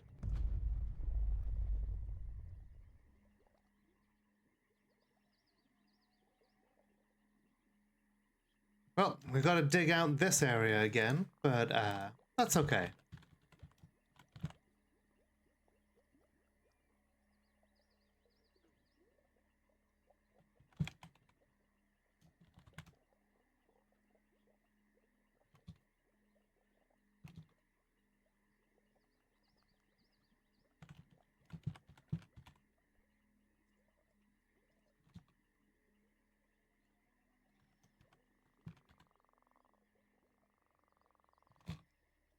Okay,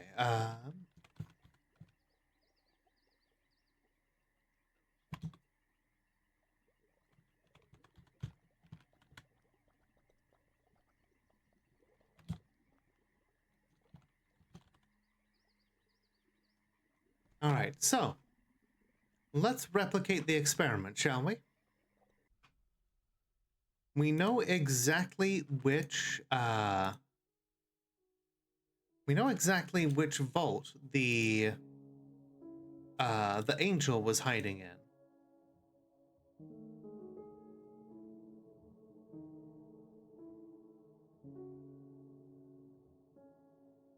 So we can make our way down here.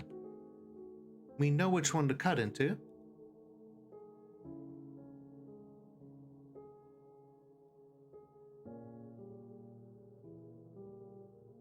And while we're at it, because we now have some pillaging to make up, I'm gonna send the labyrinthine helms and the rainy merchants out to attack spider sweats again.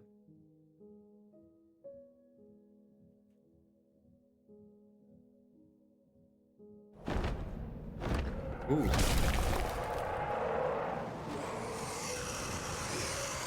Should we cover the floor tiles? Yeah. The forgotten beast Dasmo has come, a great humanoid composed of crystal glass. It has a twisting, jointed trunk and it undulates rhythmically. Beware its poisonous sting. Okay. We cannot reach it there in that layer, so we're okay. Yeah, it is pretty ugly.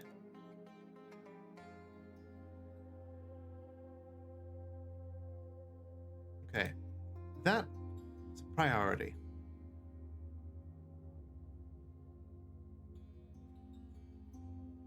That there, also a priority. Get those empty spaces cleared up.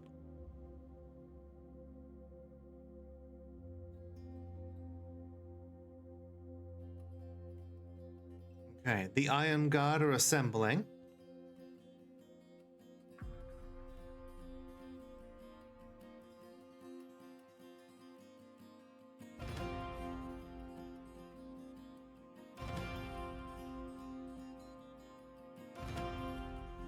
Oh man, that means that damn,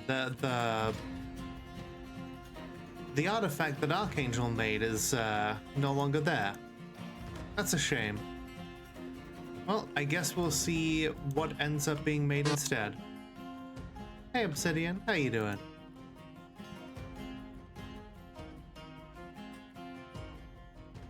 Yes. You restart tits here real quick.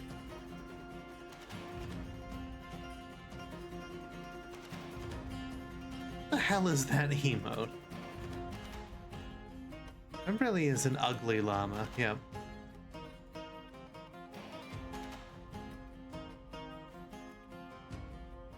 Like, the unicorn looks a little more noble now, and I'm like, I kind of prefer the derpy looking unicorn.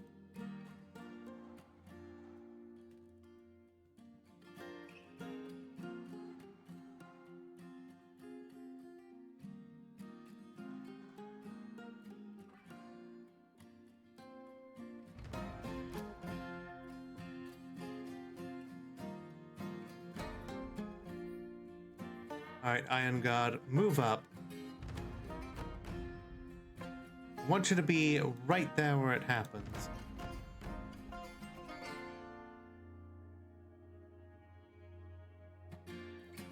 And I had a valid crash out today at Grandma because of all the hateful shit she's been watching. Ah, man. Remember when our parents told us to, you know, not believe everything that we saw on, like, the internet, and now they just, they just fucking, they believe literally everything they see on the internet.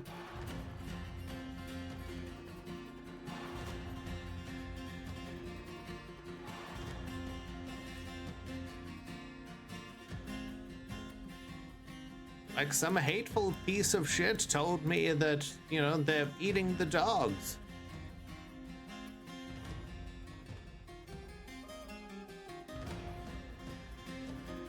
Pepperidge Farm remembers.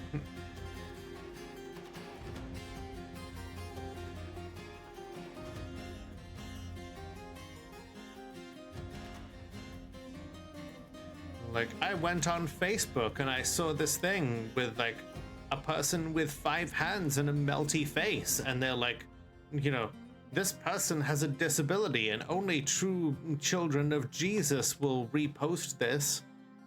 And it's just like everybody being like, Grandma, that's AI. Grandma, that's AI. Why are you reposting this?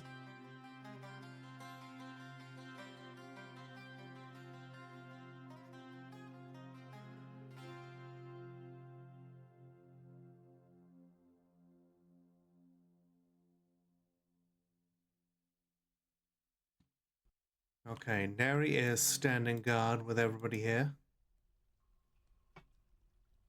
Dad keeps accidentally logging into your YouTube account and subscribing to random home renovation channels in the former USSR.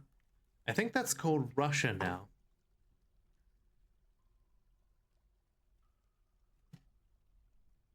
You know, they had a whole thing over it.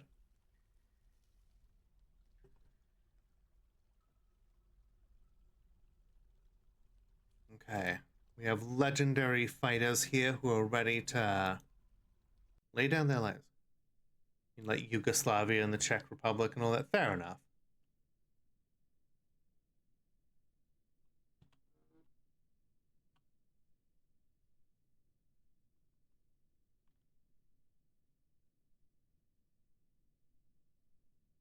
This is why we have to.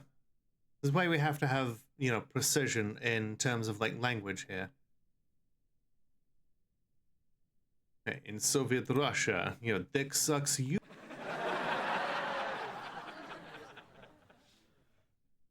Okay, the only thing that's different is this is the type of angel.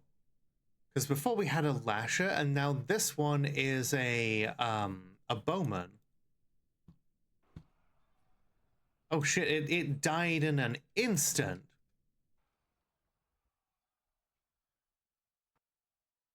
Shit, it looks like Neri just like beheaded this thing with a single sword strike. Alright, Neri, good job.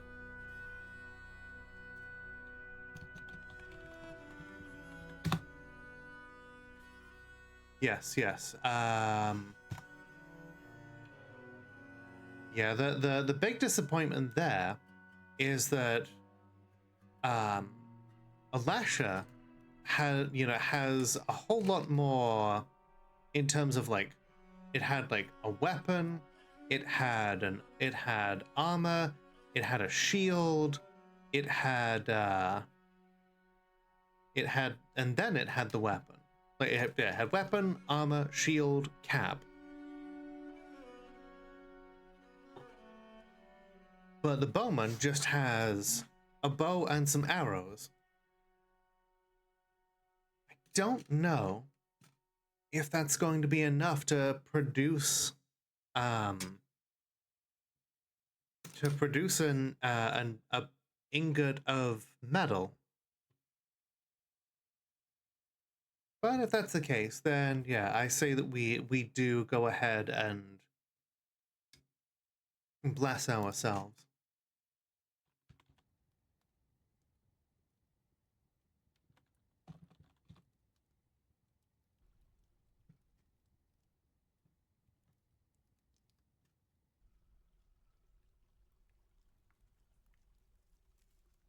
Let's see, if we had melted down a shield, we would have gotten 1.2 bars out of it. If we'd melted down a cap, we would have gotten 0.3 bars. We melt down a, doesn't say how much a whip would have been 0.3, so that'd be 1.8.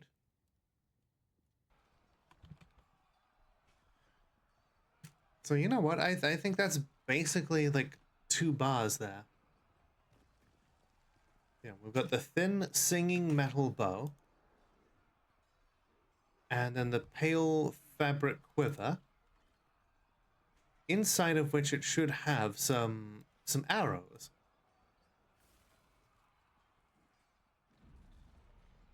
Alright, we're gonna dig that one apart. This is just full of magma. You can tell by the fact that all of the adjacent squares are showing as warm. So we're gonna be careful how we dig into that.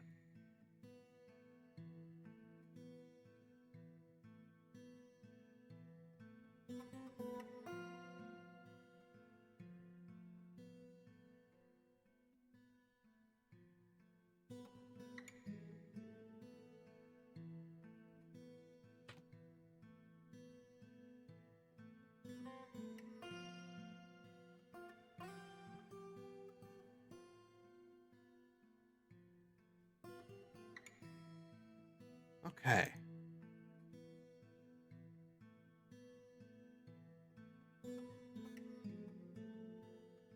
So yeah, this was singing metal. Okay, cool.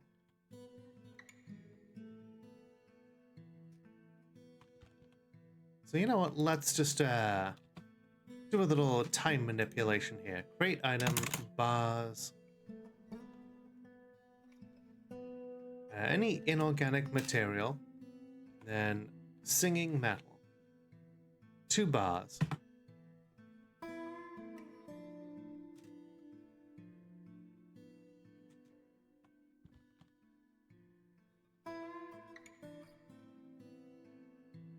Okay, cool. So now, we do what I was going to do previously. We're gonna make some trap components.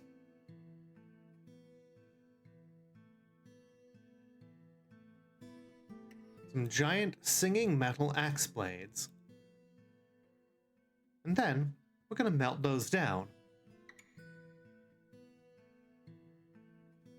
I like to think that the dwarves have figured out some of the secrets of metal to the point where we've found a way to manipulate using, dwarven expertise and a good bit of prayer. Basically manipulate the laws of physics and make more of it ourselves.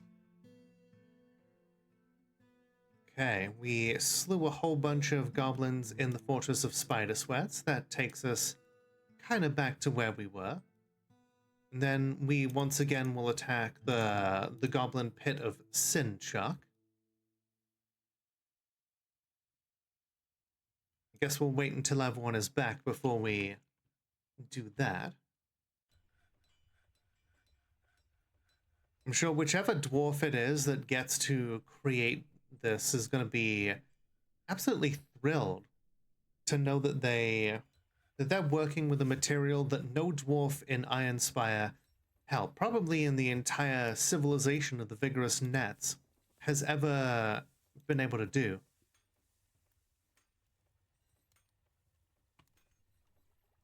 And hey, now we know that if we break into a vault, that certain things will remain the same. The type of encounter is the same, but the specific weapons that the angel is equipped with will change.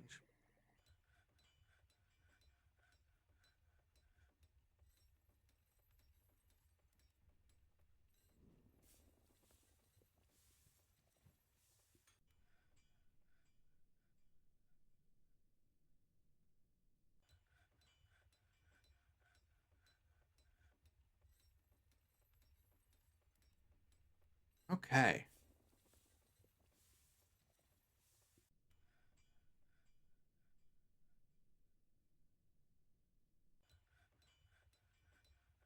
Our military is back. Send them after the pits of Sinchak.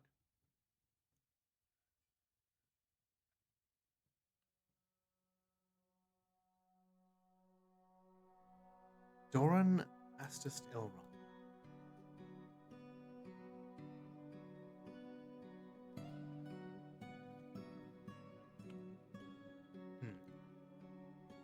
Well, if you don't need a slab, why the hell are you a ghost?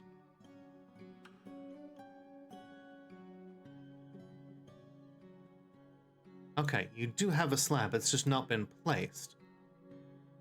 I don't know if it's just in your head or not. It's only been 6 weeks, but I feel your chest is starting to boobify. Well, that may be in your head. It may be wishful thinking. It may also be true. Either way, I hope that it is hope that's working out for you. Here we go. Giant singing metal axe blade.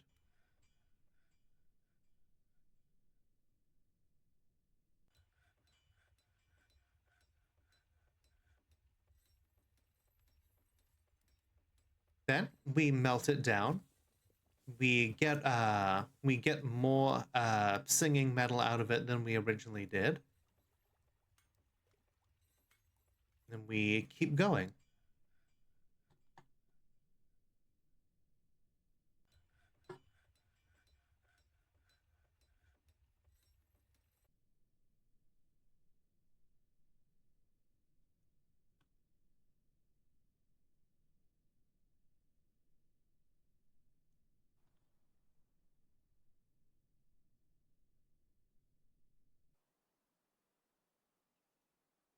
Well, hey, you being happy is certainly a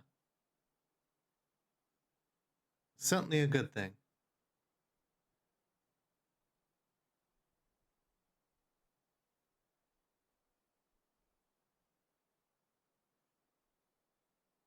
Okay, so space, blank, space, wall, space, wall, space, wall, space.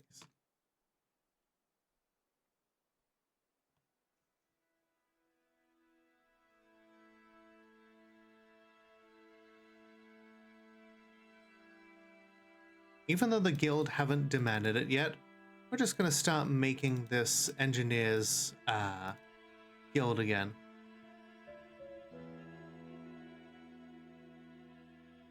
We'll have it ready for when they ask.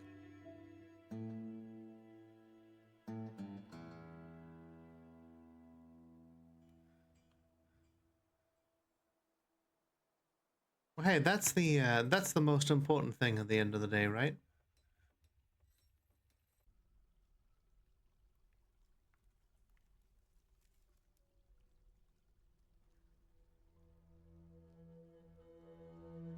Yeah, really happy for you.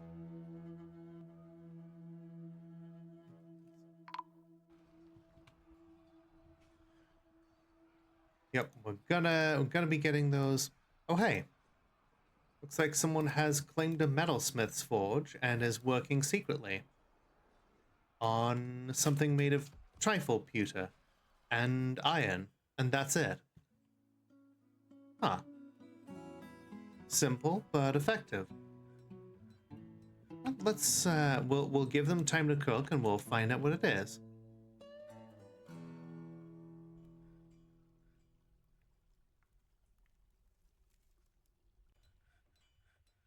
All right, so I think these are going to basically be magma. Judging from the fact that a trifle pewter figurine of Oster Mucus Jackal. All right, cool.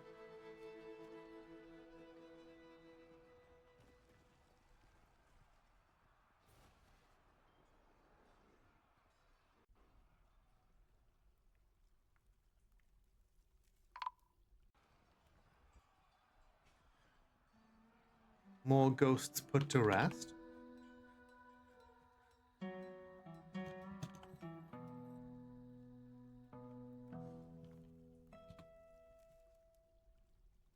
We're gonna craft a whole bunch of bolts.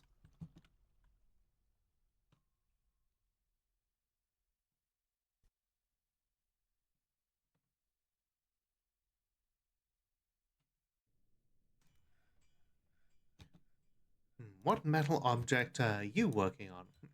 Ah, melting down a whole bunch of iron bolts.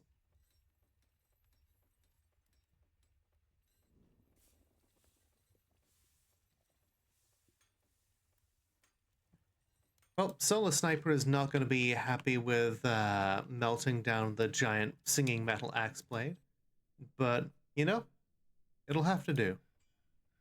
You know, they'll have to be okay with it. Hey there, Archangel. How you doing? We've got you a couple of pet dogs. You are currently apparently felt empathy discussing an acquaintance's problems.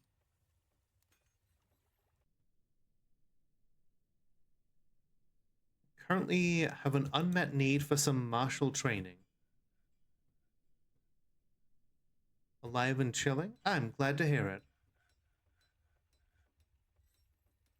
You know what?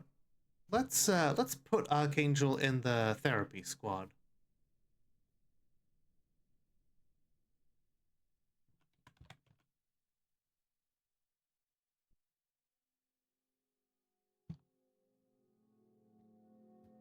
Going to going to beat up your fellow dwarves using a wooden sword and a buckler, putting on some nice leather, you know, some like nice silk, you know, clothing. You know, getting a good refreshing mist drenched over you. I think that's going to be a good. It's going to be good for them. I'm sorry to hear you're not in a good mood. Hopefully this will be a good place for you to chill.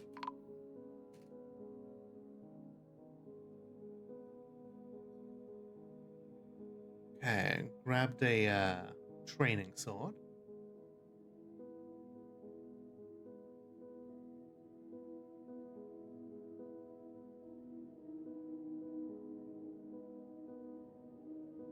A buckler. Some llama leather armor. Okay. Already got a couple of good thoughts from putting on some both an exceptional and a truly splendid item. Grabbing a drink there with a nice gauntlet, with a nice goblet. What are you drinking? Some carrot wine. I didn't even know you could make carrot wine, but dwarves will brew anything up, really.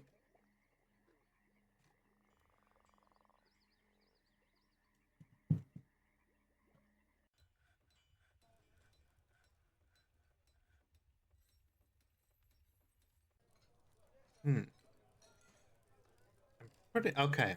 Took a brief moment to socialize, and then is like, okay, no, I've got to go to combat training.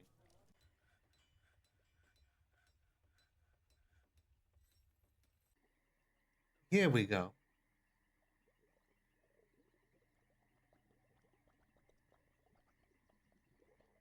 Waiting for a demonstration on fighting. Content being near a waterfall. Here we go. We're gonna turn Archangel's mood around. Yeah, your dwarf created a cool artifact, but unfortunately the game crashed, and so it was lost to the mists of time. It was a Crundle Bone crossbow. It's a shame. I was quite interested in that one. Okay. The pit of Sinchuk has been destroyed. One less goblin pit to darken our civilization.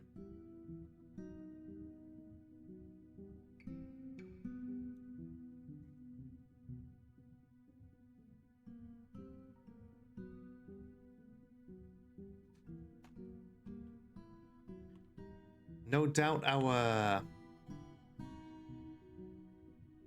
our people will cheer as a result of this.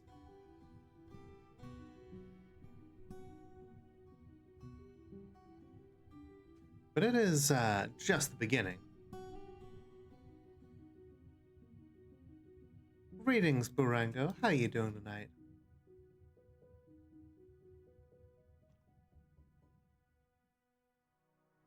How's your dwarf? Well, we will take a look here.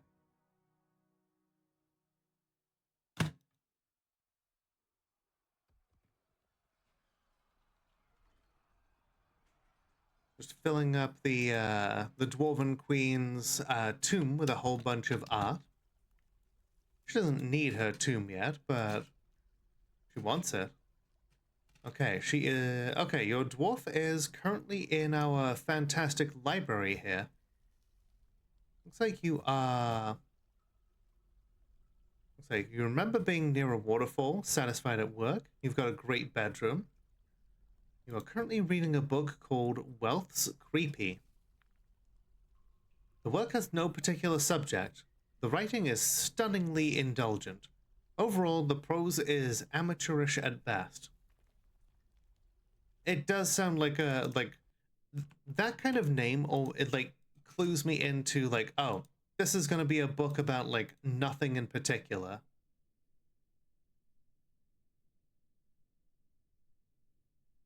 All right, more bookshelves. We must get the these siege archives fully stacked.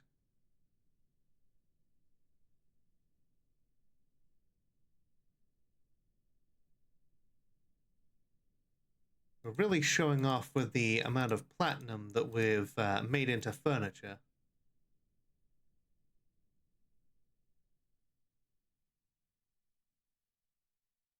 But, you know, truly we've been blessed by Limar Ivory Gold, the wealthy jewel, the dwarven god of wealth. It would be remiss of us to not show off the, you know, to not show off how blessed, how #blessed we have been.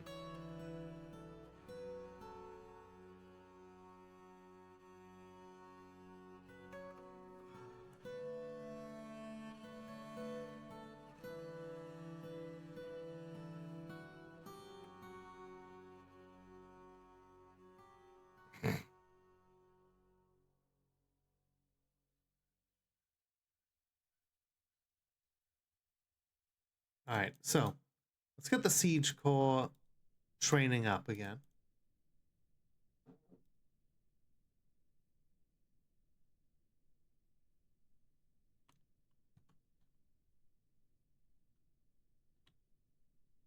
All right, we've got a set of stairs here. I'm gonna dig in those directions, and this will allow us to. This will allow us to dig into these vaults from above rather than just dumping the magma directly onto our dwarves. This will save lives by, you know, have the you know, it's the closest thing we'll get to like OSHA regulations here.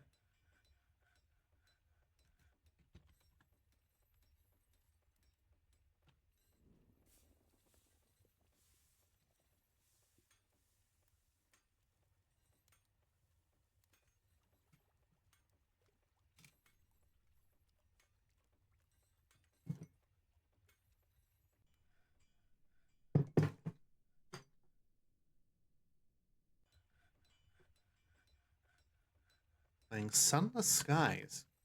I am unfamiliar with that one. What's that one about? What kind of game is it? I would love to know more.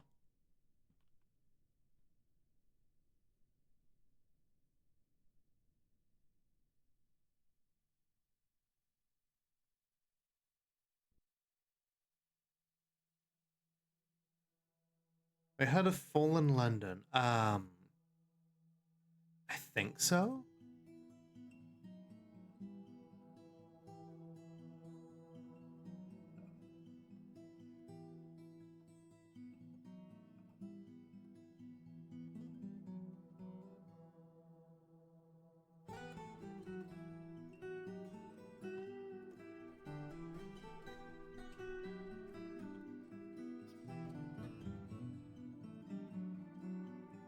Okay, some of our people are learning enough to be siege operators. Good.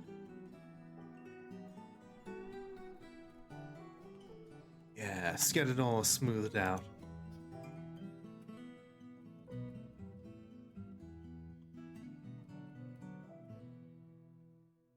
It is of vital importance that our people get training more. Okay. So yeah, like what kind of game is it?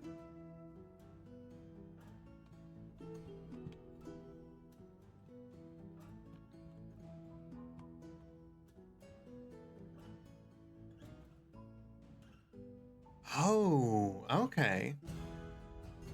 Oh yeah, I think I've seen this one.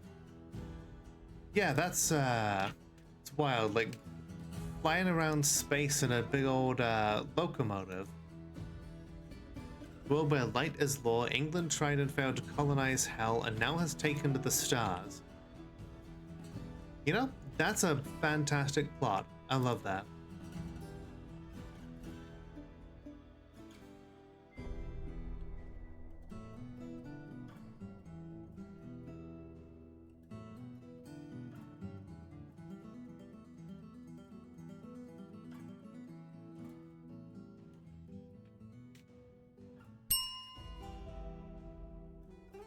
Hello, Sid. How you doing today?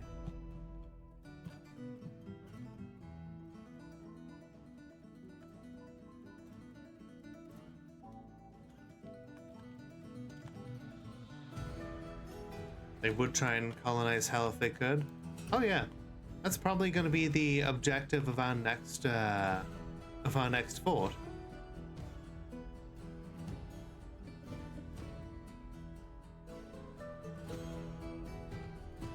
Glad it's Friday. I very much feel you there. Thank you for the hug.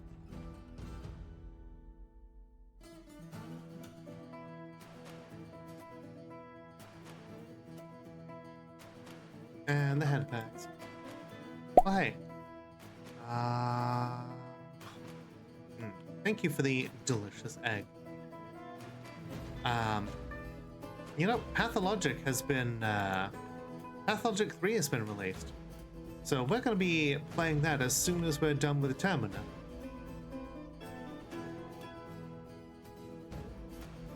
The Stars of Gods, Queen Victoria killed the sun and replaced it with a machine.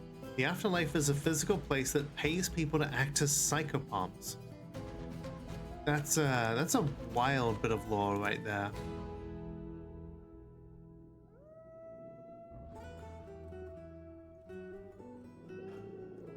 time is a physical commodity, and in the game.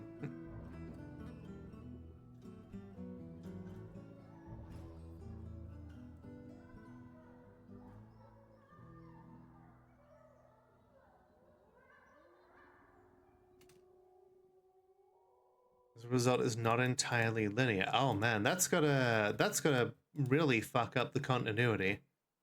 That does sound really metal though.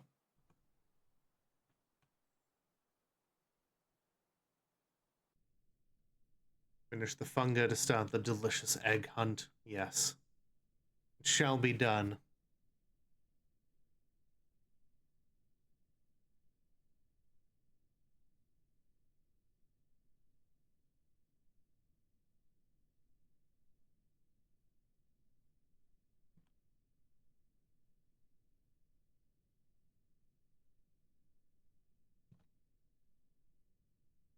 Yes. Get more diamonds.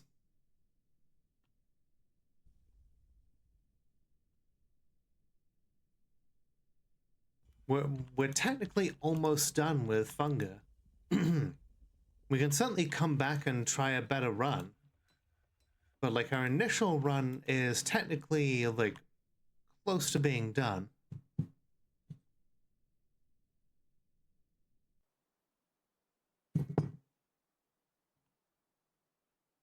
Yes, next week is when we switch those two around.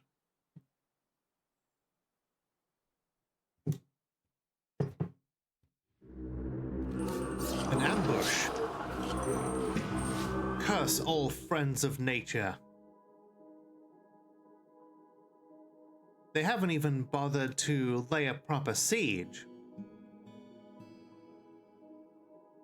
All in London and senselessly explain the fact that it's always 1899, thereby stating the Trader Empress outlawed the year 1900. Amazing. Okay. Iron Guard, you know, hell, we're gonna send our 3 best squads here. No point in wasting perfectly good siege ammunition on people with wooden armor and with wooden weapons and shields and cloth swords. Especially when they're out here ambushing our perfectly good dwarves. The knife-eared tree dwellers, yes, and their human collaborators too. From what I've seen, the humans in this world literally have I've not seen a single settlement that they can call their own.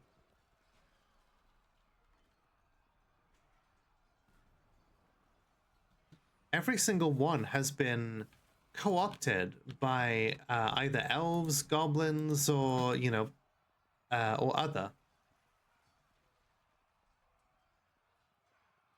Looks like they briefly paused to kill someone's dog. Whoop. This visiting general is out here. Oh. That human dodged into the moat. Cool. Lol. Lamau. The Iron Guard are out here. We're getting a, Oh no. One of our Iron Guard is falling in. You fool. Now he's drowning. You know what? I think I've discovered the downside of having a moat when your dwarves are dumb as hell. I'm gonna commission a construction here. I'm gonna put walls on both sides of the bridge so that people don't just dodge directly into the moat like they're currently doing. You fools.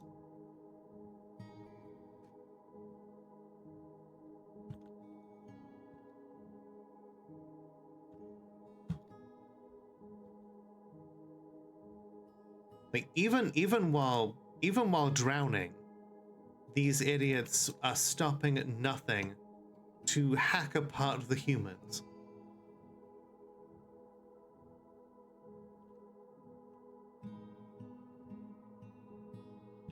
Oh, also, yeah. Well, Neri is currently afraid while experiencing trauma. She's being attacked by like wooden arrows, but you know she's got some good steel armor on her. I think she'll be fine. That said, we should probably make some more. Let me make some more steel armor here.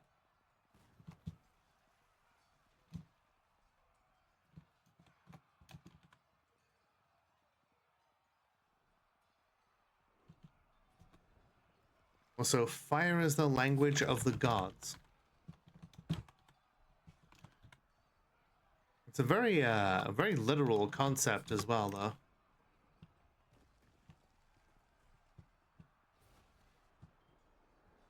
Okay, where the hell is Neri now? Okay. She's literally just, jumping in here, stabbing around. Like, gruesome wounds, be gone, fear. She's the one causing the gruesome wounds. Oh, she has entered into a martial trance.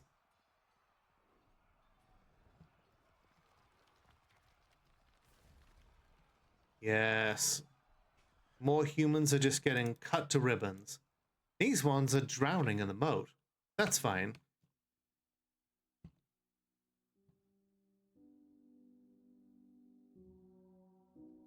Here we go. Yes, kill humans.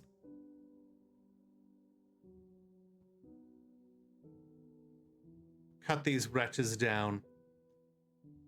They aren't even working with iron. Slew one of our miners. Travesty.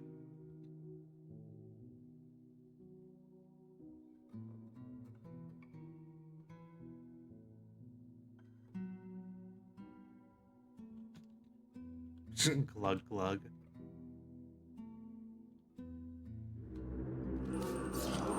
Oh. We have discovered more. Good. They're far up on the hill. No chance for our dwarves to stupidly dodge into the moat.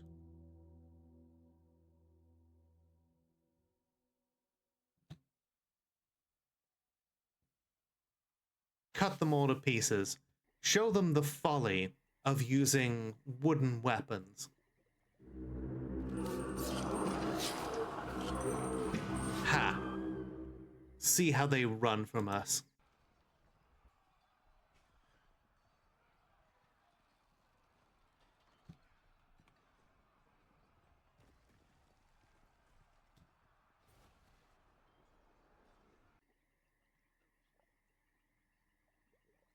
Excellent. You recruited the Incognito Princess. I have no idea what any of that means, but I hope that your game is I hope your game goes well.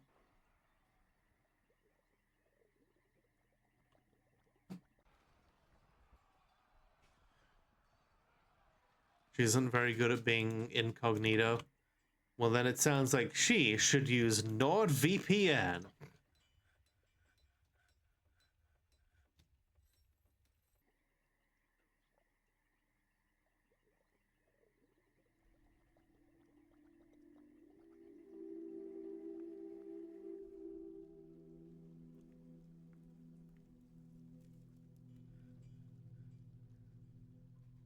That was a lot of humans that we just slew.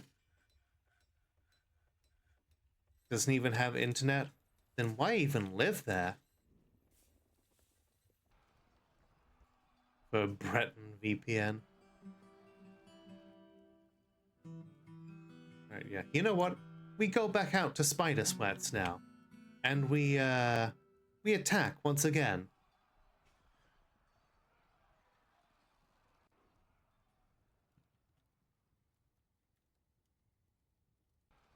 She's on a train in a forest in space. I mean, is that a place where people would expect her to be?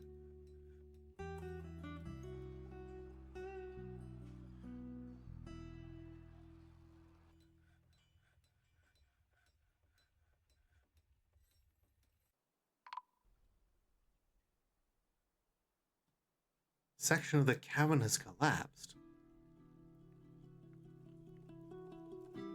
Jesus. Okay, okay.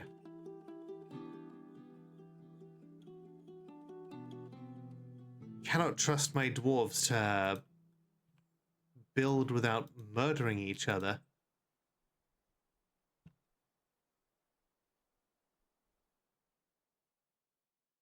Well, looks like a bunch of the humans drowned.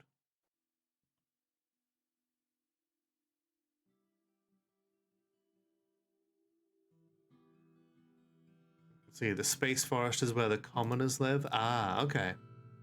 Like a Robin Hood kind of situation.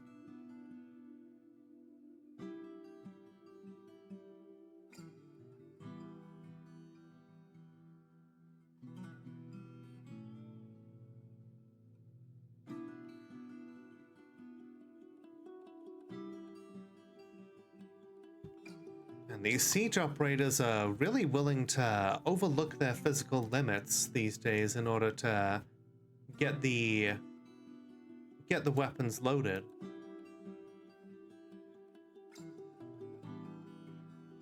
It's such a good improvement over where they used to be.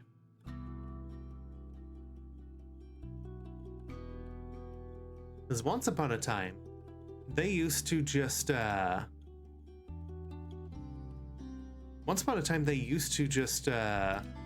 run away the moment they saw like anything resembling a threat, because they were considered civilians, and the game was just like, well, clearly this is how civilians behave. Civilians run away from danger. I'm like, that's all very well and good for the most part, but it doesn't work for when you want people to like operate siege weaponry.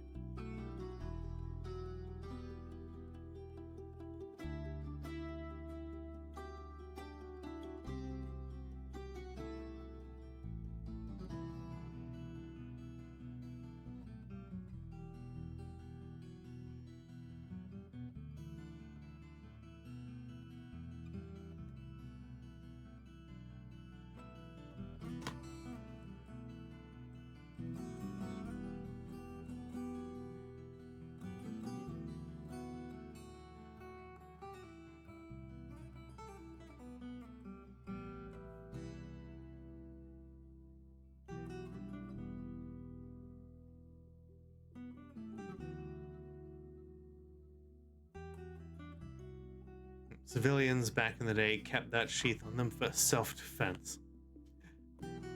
Oh my god.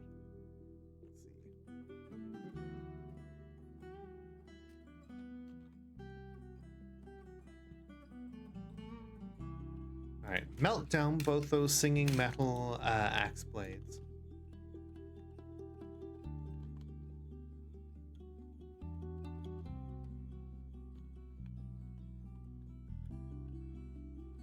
Damn, the pale fabric quiver doesn't even seem to have any arrows in it.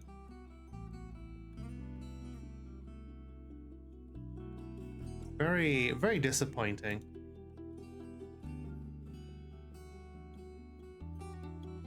Still, we've got our singing metal axe blades. We're gonna melt them down and make some more singing metal. Every time we melt them down is more metal that we make ourselves. Let's check in, shall we? Sid is feeling ecstatic right now. He's in a very good mood overall.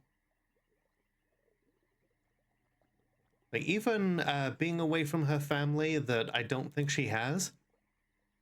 Yeah, because she's one of the initial 7 dwarves, so they're not generated with family. But yeah, she's satisfied at work. Looks like she's eating well. She's drinking well. She's doing some good work. She's been feeling good after praying to her god. She's in a pretty good position. She's one of our legendary miners.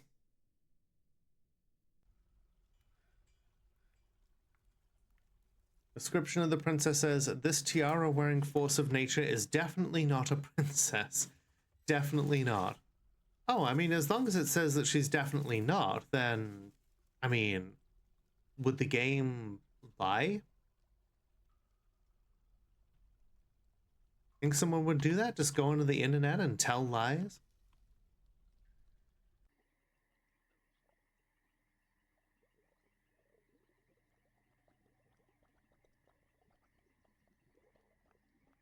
Alright, let's butcher up some of the sheep and the unicorns.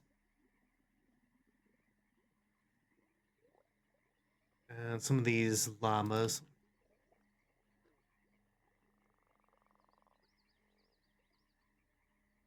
You know, with this many giant cheetahs, we might be able to start offering some of them to the military soon enough. Alright, winter is upon us.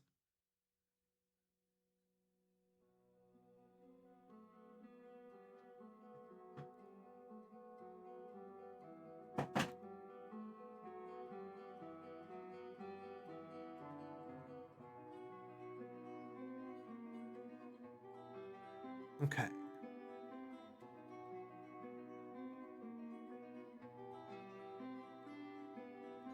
Yeah, this area is going to be one of our mining veins.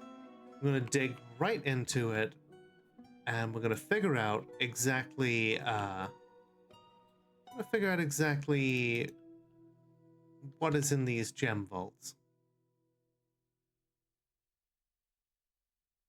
Dig into the Kaolinite here as a way to then dig down into those gem vaults and safely pour out the lava without accidentally killing all of our dwarves.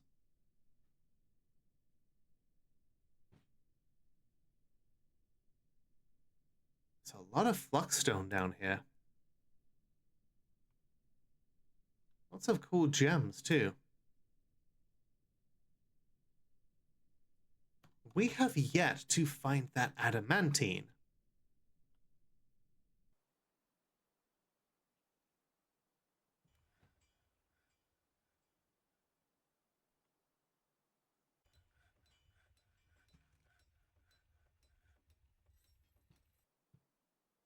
You know what?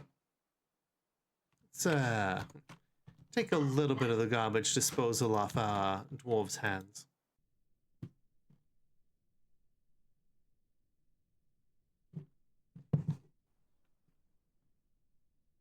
Okay.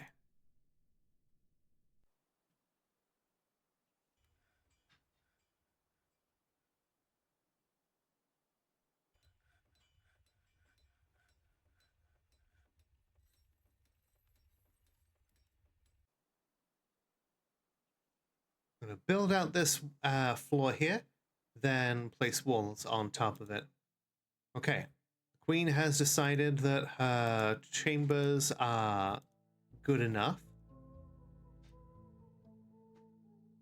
Okay. We attack Spider Sweats once more. Slew a whole bunch of goblins.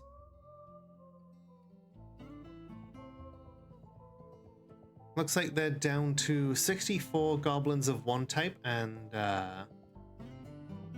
52 of another.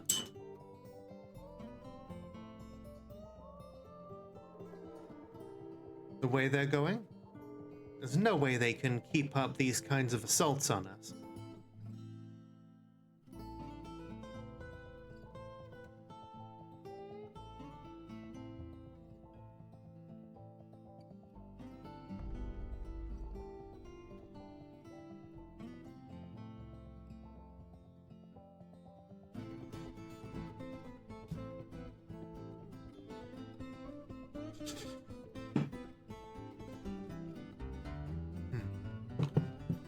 By the way, Sid, did you have a name that you wanted for your giant lion? Something that was preferable to like the standard kind of name that would be given? Right now, its name is Aban Mamotgeshad, or Aban Plat Fortresses. Shit, apparently it's injured? Okay. We're gonna heal that up because there's no way to heal up animals in the game otherwise. Okay. The description is definitely not an alternative fact. I remember back in the day when alternative facts meant alternatives to facts.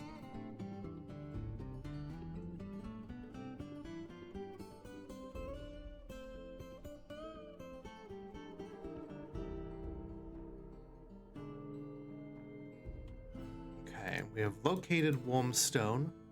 I want you to keep digging anyway. We know exactly where the warm stone is.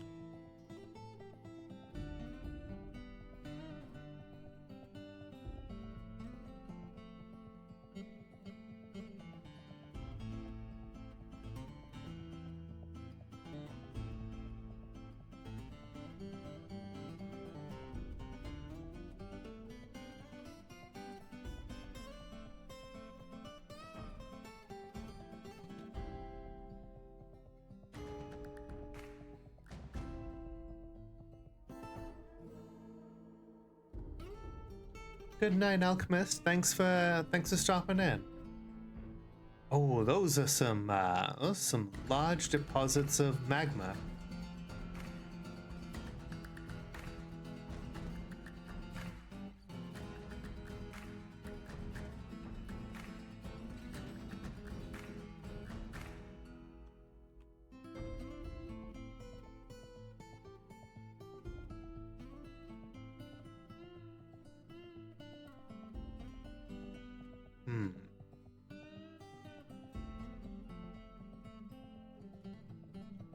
All right. We very much want to dig out some more. Let's see.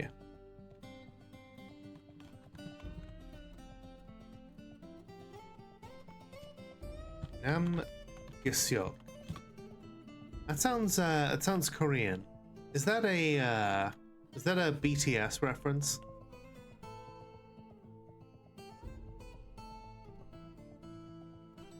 I'm curious. I thought so. Unusual volcanic wall studded with we've found one here as well.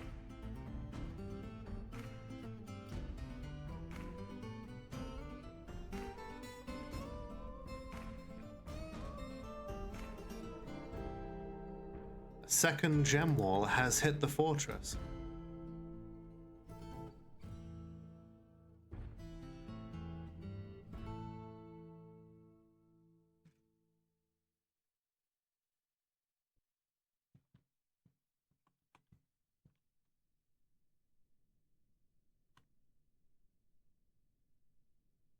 Okay, let's hold off on just straight up digging into those straight away. Yeah. That's probably for the best. We're gonna take this real careful.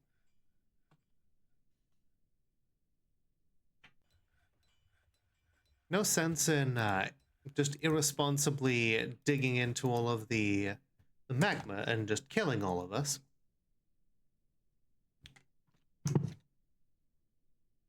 Nor is there any sense in destroying us all before we've properly prepared.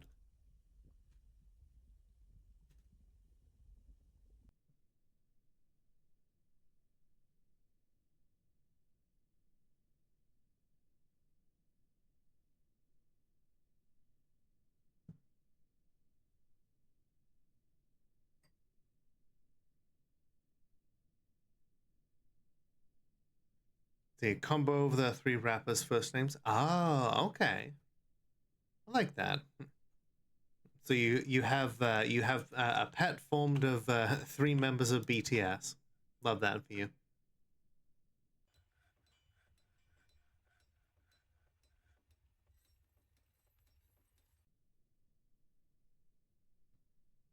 Sure.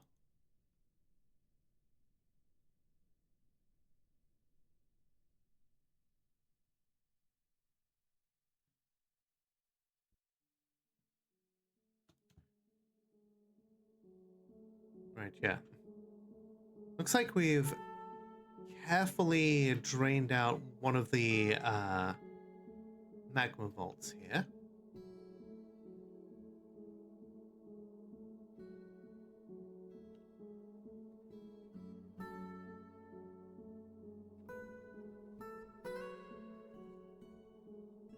Then we'll tap this other one.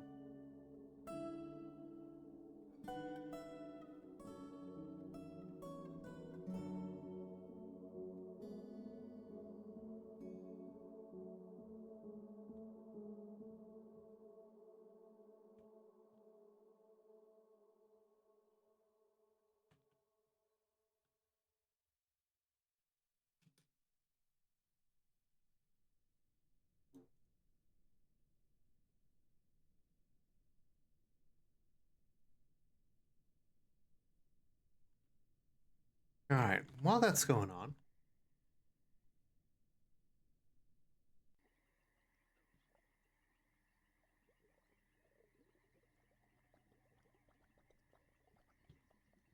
okay, we're slowly getting the hole here back to where it was.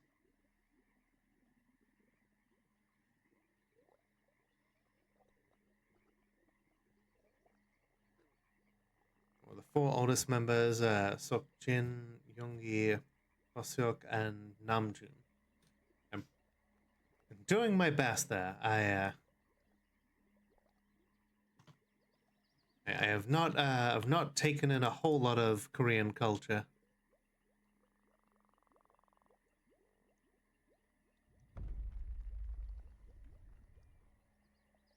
And I unintentionally just kind of made someone's day to day though on the phones because this particular rep, I'd heard other people mentioning her name in like different ways, and I remember like verifying with her like early on, like, how do I pronounce your name? And she told me. And so later on, when I hear like other people in management like pronouncing it differently, I start to like question myself. I'm like, did she really tell me like this is how it's supposed to be, or like did she like say it differently to management? Have I just like completely underestimated what her name actually is? Like, did I screw that up? And so the next time she called in, I was like, hey, like, did I screw that up like one of these other times? And she was like, no, you've been the only person who has pronounced it correctly. And I'm like, oh, well, you know, kind of sucks that that's been your experience, but I'm glad that I have been the one who said it correctly.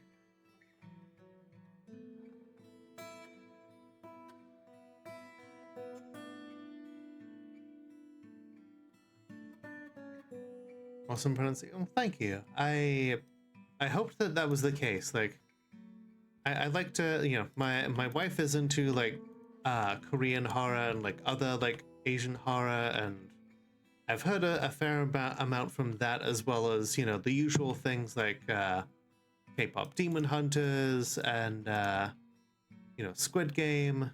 So I want to at least make the effort. You know?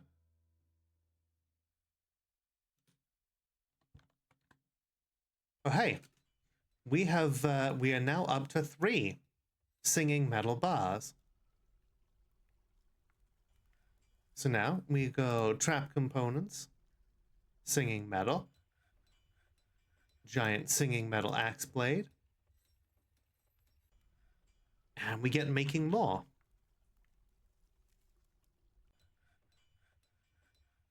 Even the will of the heavens is bent to dwarven engineering.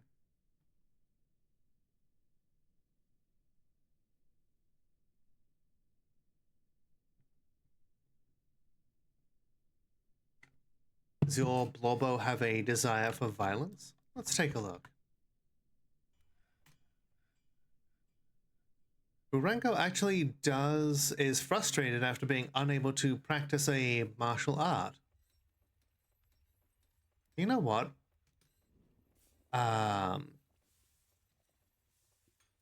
throw you into the therapy squad.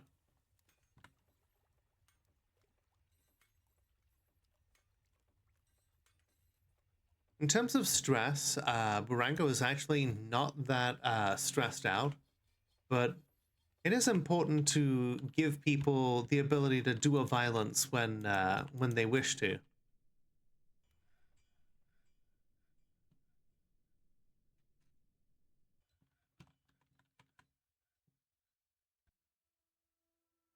Holy shit, look at all those jabberers that are ready to be trained. Good. Perfect. What better way to augment our already capable fighters?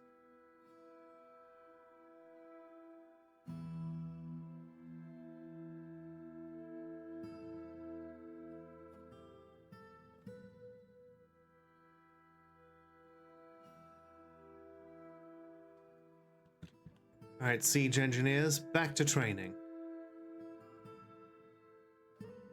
Okay, we have carefully and precisely tapped those particular magma leaks.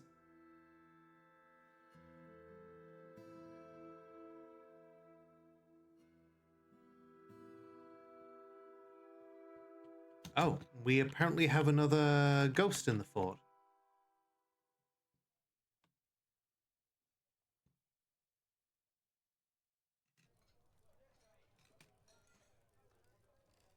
Oh wait, hang on. Okay, it said no slabs engraved. Make that a priority then.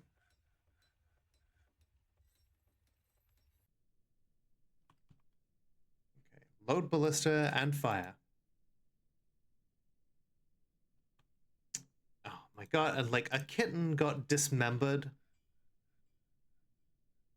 Tale as old as time. The fucking cats just get in the way of the siege weaponry and get torn to pieces.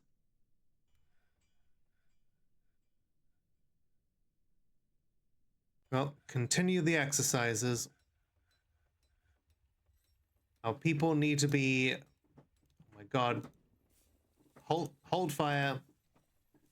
This dwarf thought it necessary to clean the space directly in front of the ballista.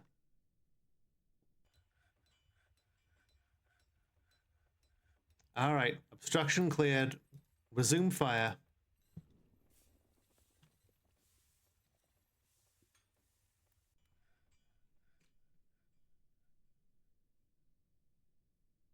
It's like, unfortunately, it was the kitten's fault.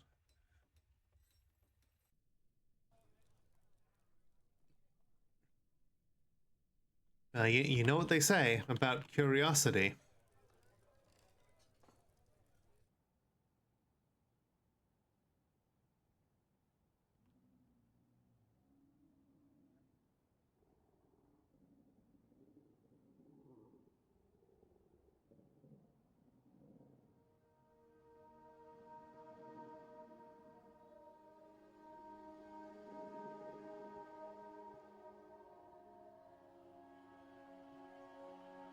This dwarf is feeling drowsy. Okay. No medical condition, just EEP.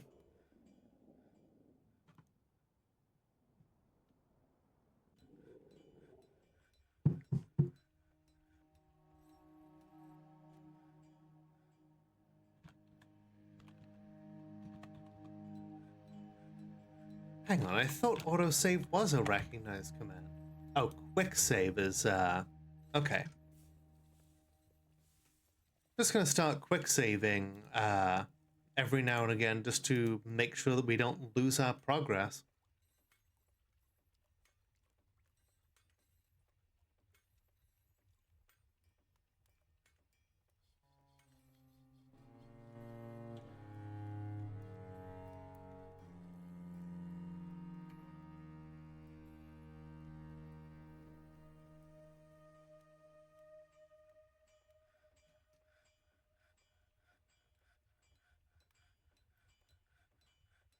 Oh, I remembered something.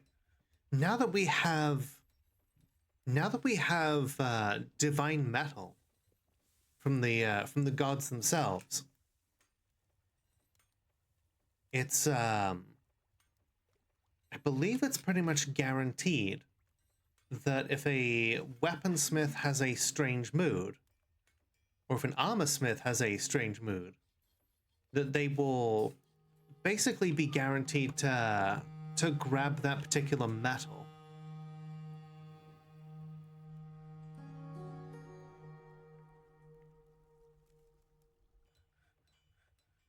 And if that's the case, then we're gonna have some very fancy artifacts when we get around to it.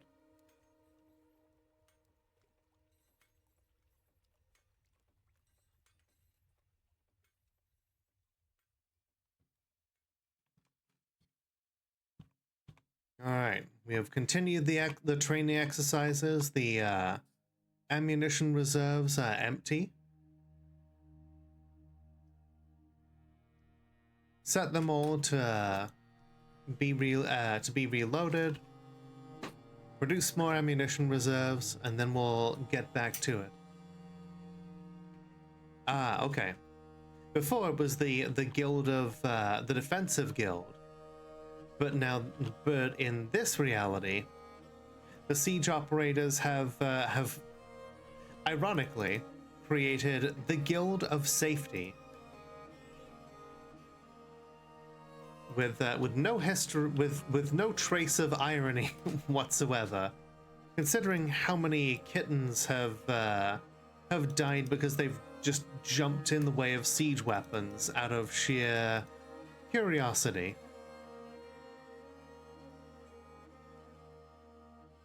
I love that.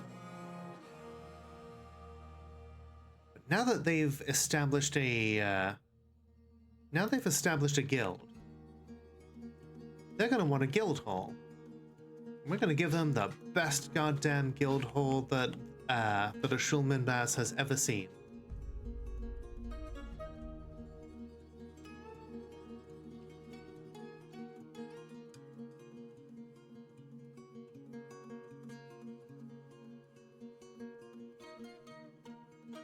Alright, we're gonna send out the military again to attack Spider Sweats.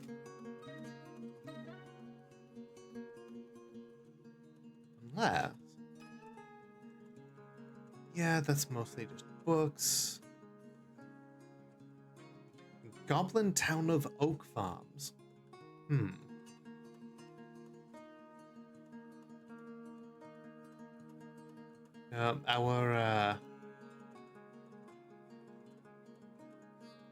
Our countess wants the elves kept in check, so once again we head back into the breach.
elf scholar who's come to visit. Yeah, I think we should interview them.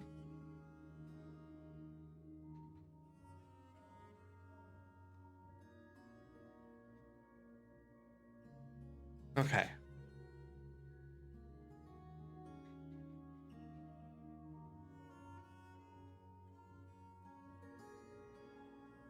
Finish off the floor here. Then we turn it into a wall. That way, whenever if fighting occurs on the bridge, nobody will dodge directly off of it like an idiot.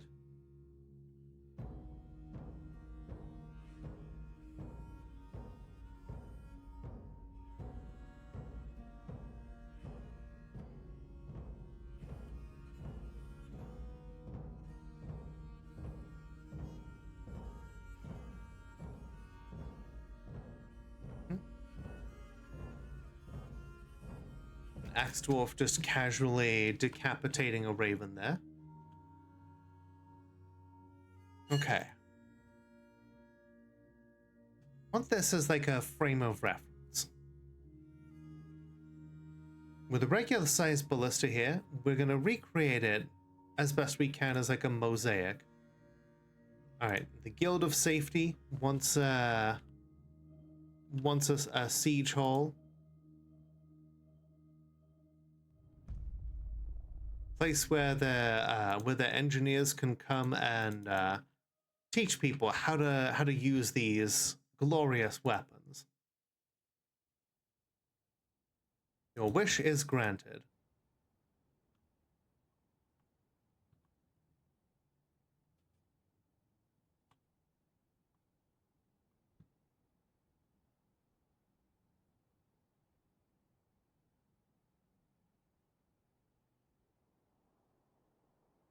This place will become a foundation for teaching people how to murder other people from a long distance.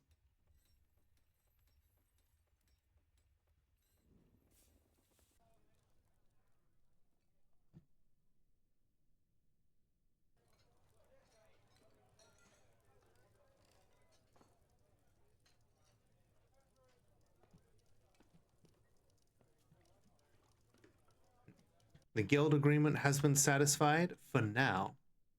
You know, a giant hole with smooth stone. It's nice, but it's empty. You know, we could do so much more. We will do so much more.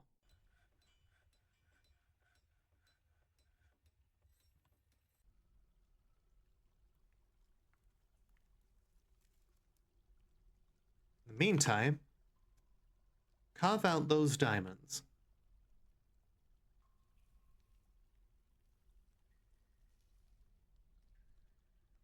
Our queen's getting a bit of the old dwarven greed. The dwarven urge to dig deep.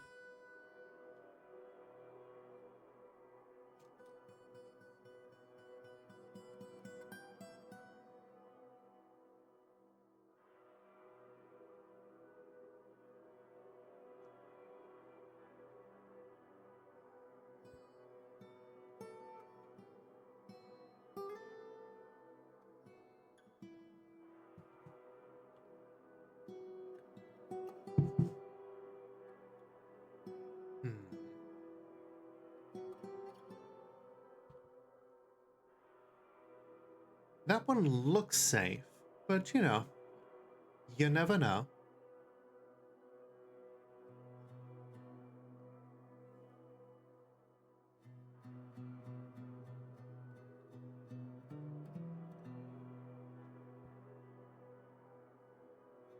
Ah, there's so much fluxstone here. Why are you going all the way over there, though? Surely you have plenty here. I guess not. 5 squats?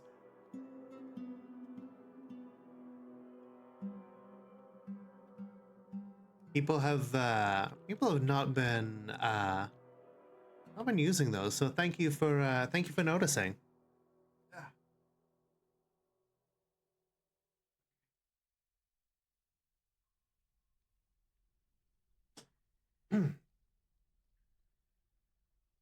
1, 2, 3, 4, 5. Okay. I like to take some free weights and just and use them as well, just to you know, add a little bit of extra, you know, burn to it.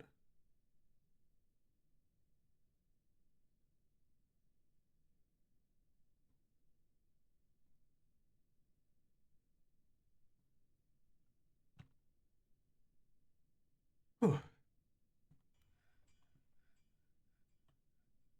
I've put a limit on it right now that puts me at like 30 30 squats total.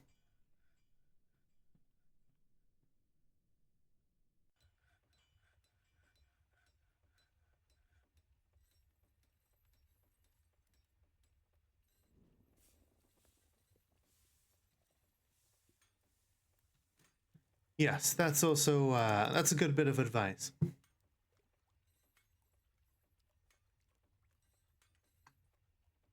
Oh. Deep within this strange place, we've uncovered what must be a treasure of the gods. Gul Kakul, a square singing metal shield. All craftsmanship is of the highest quality. Now that is truly a shield. Like that's truly a bulwark against the gods. The red dress to represent wine. This is just an oversized PJ shirt. The color was decided on by a member of my community who made it as a piece of fan art. And then I was like, you know, we should make that an outfit.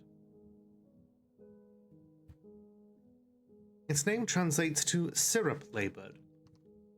It is simple in its design, but nobody can deny just how, like, what a fabulous treasure it is.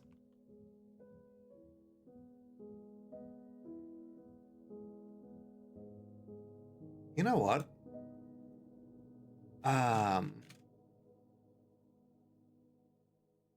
Mitha of the Iron Guard. Let's give Mitha this shield.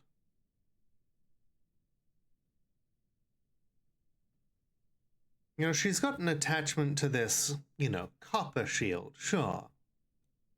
But I think she deserves a specific shield.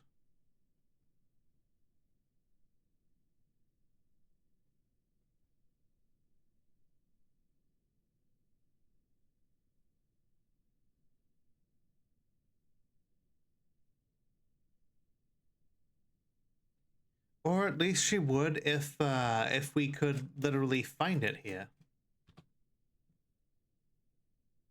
Okay, fine.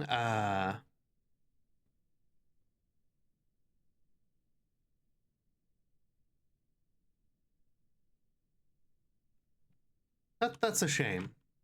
I would have really would have been really cool to give her that. I wonder if anyone else can grab it.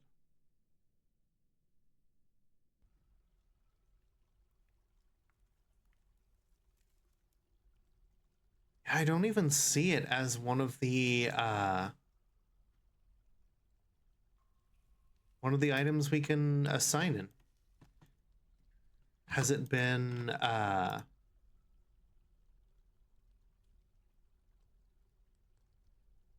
no, I guess not. Still, like the fact that we even have it is it's fascinating. Oh shit, we just dug out into the caverns. Okay, quick. Put some doors here. Last thing we need is to allow the forgotten beasts a way into the fortress that we were not aware of.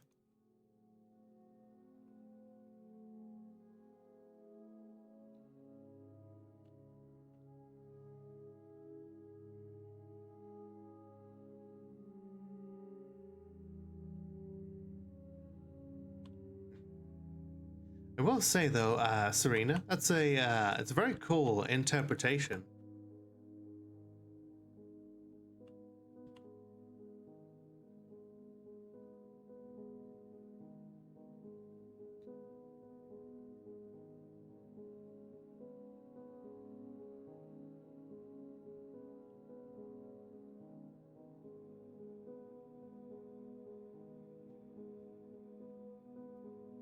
Okay.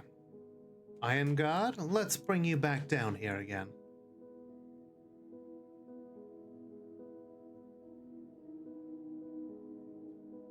Okay, we pillaged Spider Sweats once again.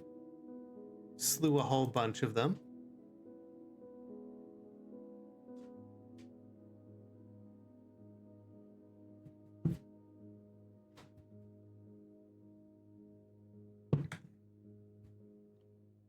Yeah, I don't think it does either, but still, the fact that it is kind of within the branding that I have, it's yeah, I think it's a cool idea. Right. Okay, so just some regular old-fashioned diamonds.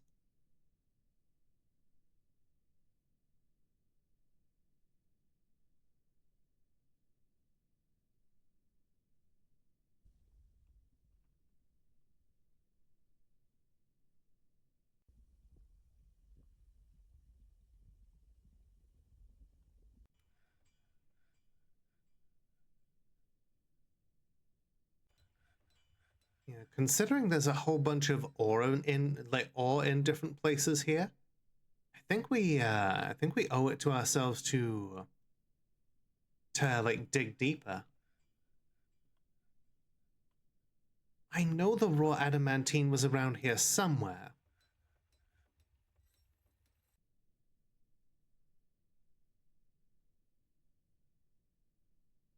We have been getting teased relentlessly about it.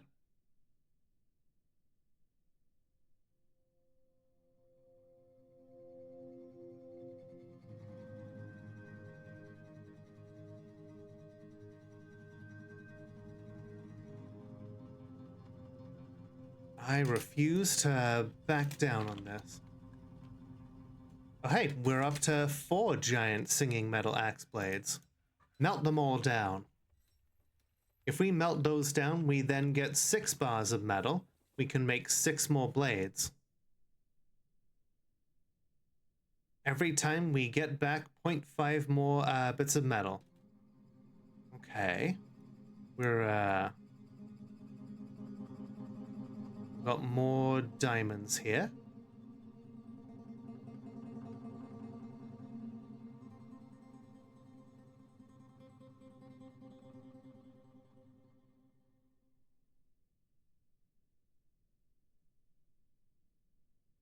Oh, that's a nice little pocket of water.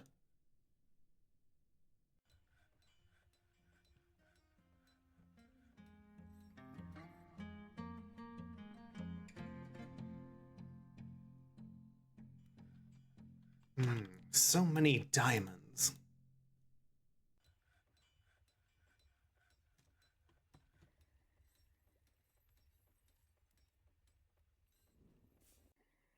And yet still so many other things to melt down here as well.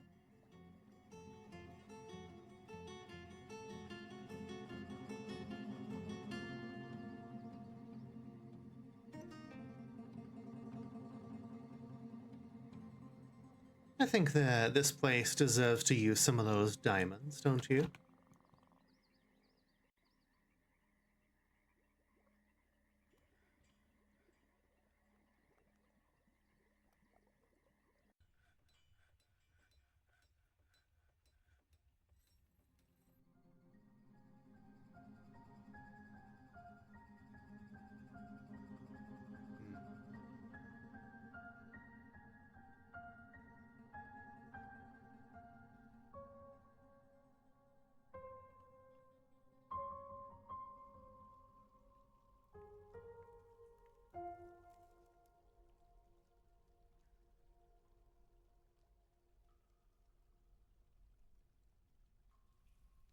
Well, looks like there was a bit of a splash of magma here.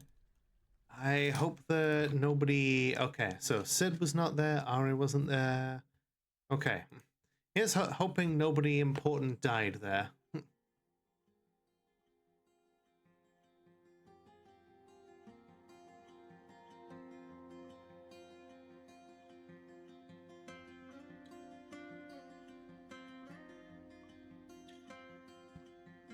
Alright. I'm gonna lock those doors. Right now, I'm not concerned with that layer of the caverns. Right now, I'm concerned with, Right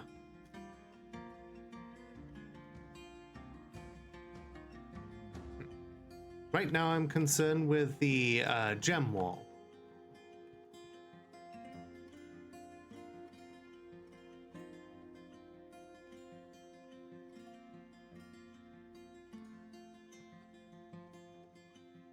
Get these siege weapons loaded in case you unleash heaven or hell.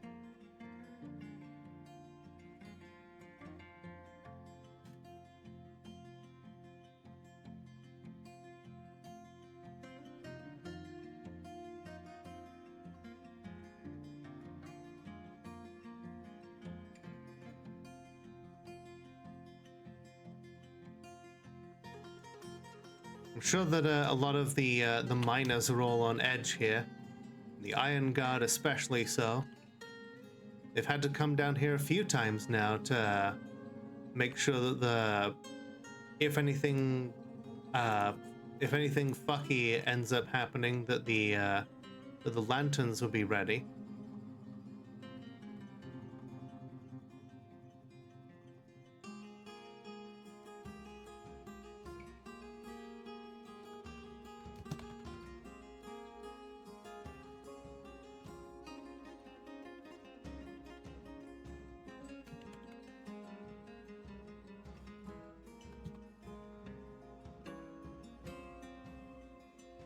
Okay.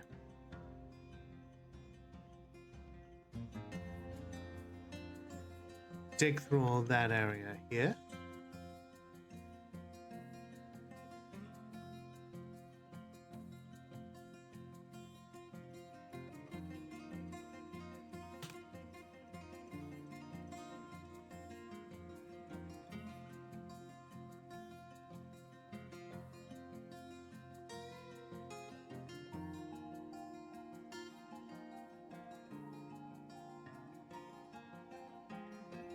Diamonds, sapphires. So much good stuff here.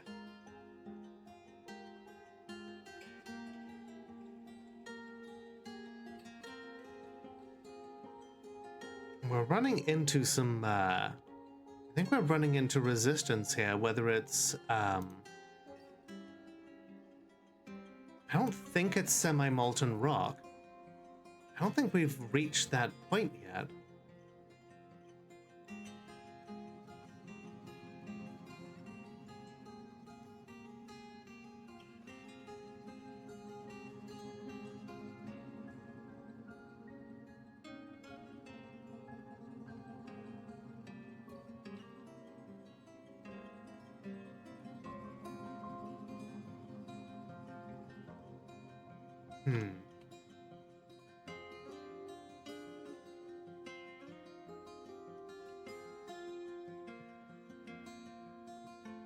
Maybe it's time to start bringing up some more.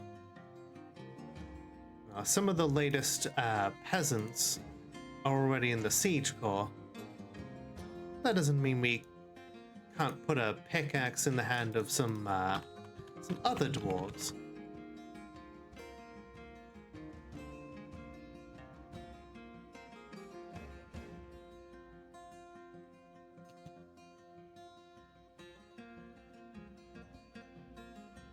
Oh boy, that's magma.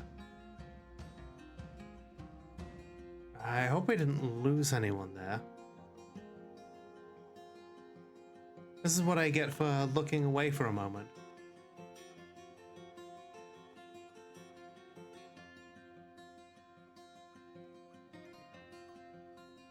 This is a little geology lesson for you. Apparently, diamonds will burn for a very long time.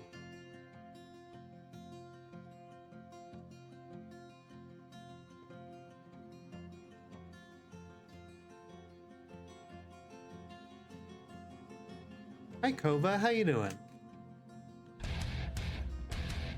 Trans rights. Damn it. Another 5 squats? Okay, I'll do them at the end. Oh, shit.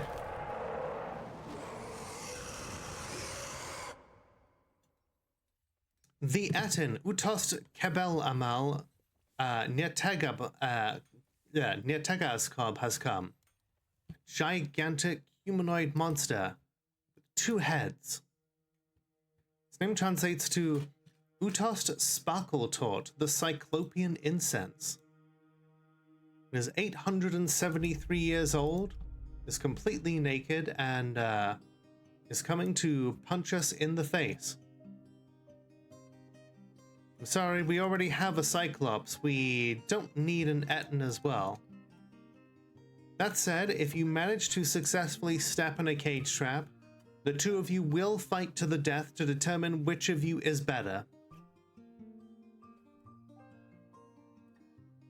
Break is almost over, so you're getting anxious about that. I'm sure you'll be fine. Oh god. Okay, never mind. It's threatening some of the civilians. Oh, he's already tired, overcome by terror. Oh, just punching a dog to death. Well, that's got to be some sort of crime. Oh shit. Uvash Duthal Carol the metalsmith is overtaken by a Fey mood.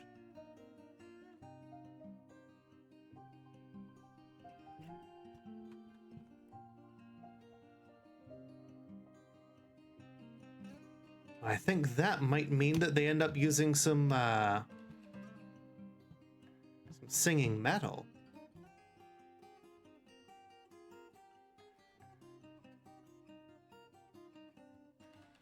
Well, hell yeah. You know what? Iron God Kulet, you are now an Etin Slayer. Good job. Okay, Uvash has claimed a Magma Forge. So, they're a novice armor smith, a blacksmith, a furnace operator, a metalcraft, a weaponsmith. Let's see what they grab.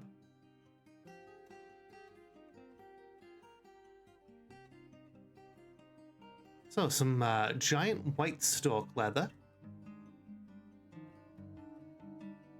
They've got some singing metal.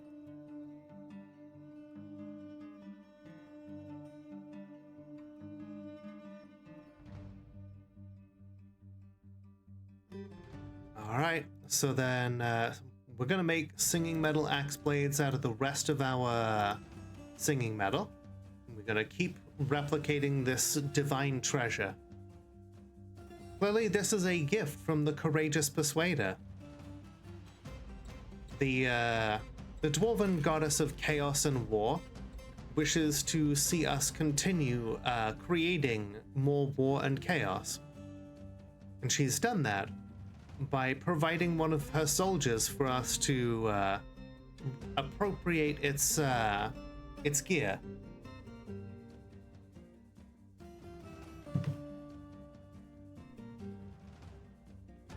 You know what? That is the lesson that I think we dwarves will take from this particular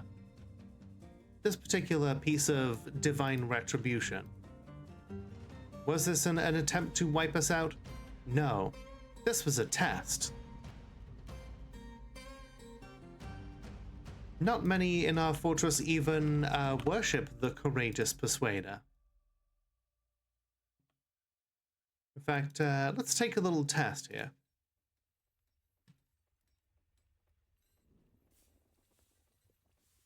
There are only... Thank you for the delicious egg. There are only 6 dwarves within the entire fortress that worship the courageous persuader. But perhaps this is a sign that we should show her some more respect.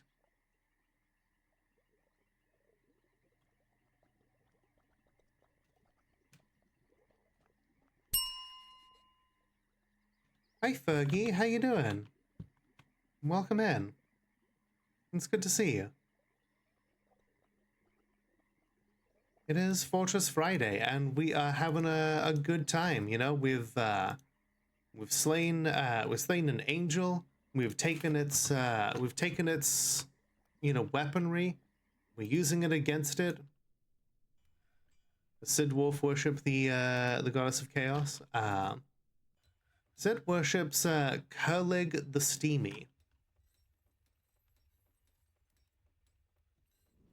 Let's see. What is it? Kurlig is a completely different goddess of war and chaos. So who knows? Maybe that angel was from Kurlig the Steamy. It's entirely possible. Slain an angel. Yes. It was an angel of war and chaos, and so it it decided to declare war on us. And we won.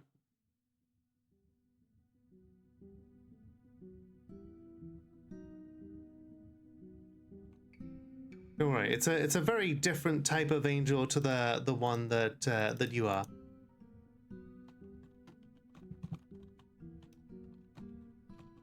Everyone, go follow Fergie. They're a good friend and a good bean.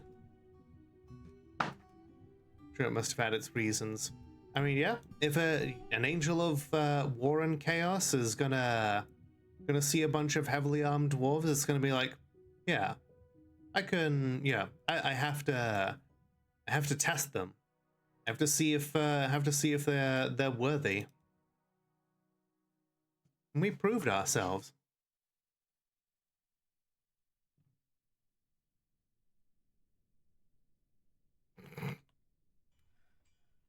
Don't pad your follower count like that. Hell, don't pad my follower account like yeah, don't pad my follower count like that. That's silly.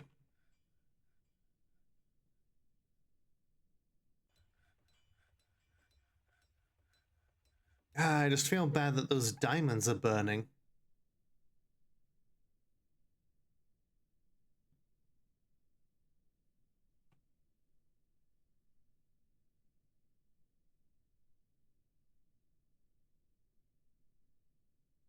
Okay. I'm gonna keep digging. We're gonna find what we're looking for eventually.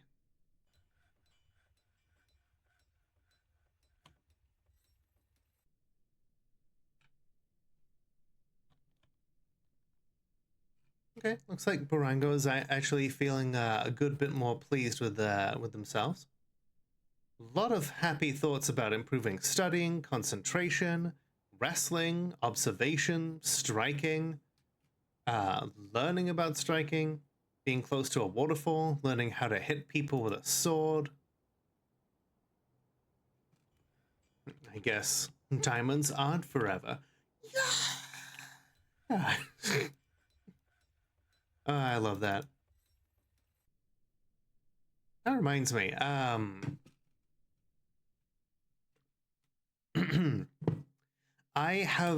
been doing a bit of studying, and do you remember the game Rebel Cops that I looked into one time? Kind of a spiritual sequel to This Is the Police 1 and 2. I took a look into it a little bit further, and starting to wonder if maybe we should play that one at some point.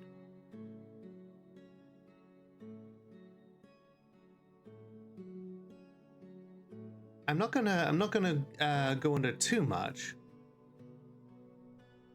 but let's just say it's not a direct sequel, but it does continue the story a little bit.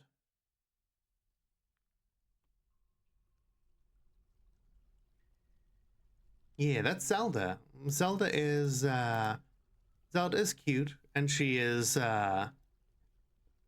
lucky that she's cute because she's a big dumb.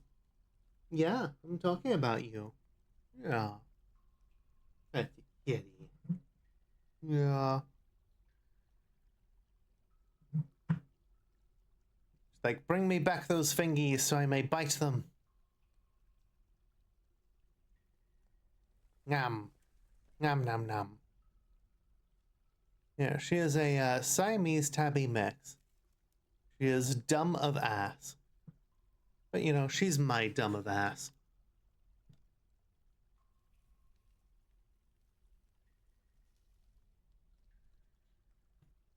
Tasty fingies, yes.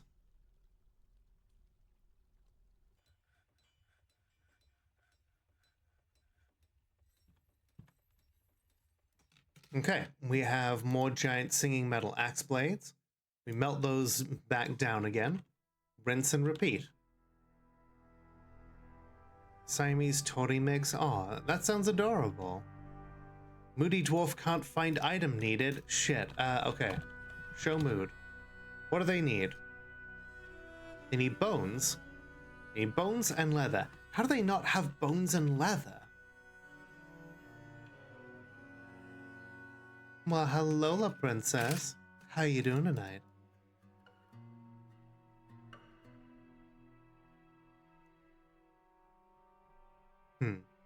Thank you for doing the shout out there, Sid. I appreciate you. Okay. Butcher that voracious cave crawler. Oh, butcher a Dwarf too while we're at it. We'll give her some variety. Ah, dang. Okay. Watch out for the magma. That's not a healthy place to be. Well.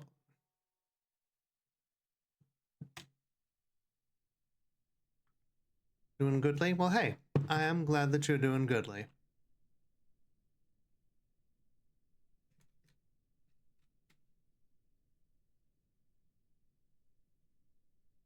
Oh, well, it's a raid. Oh my goodness, a double raid.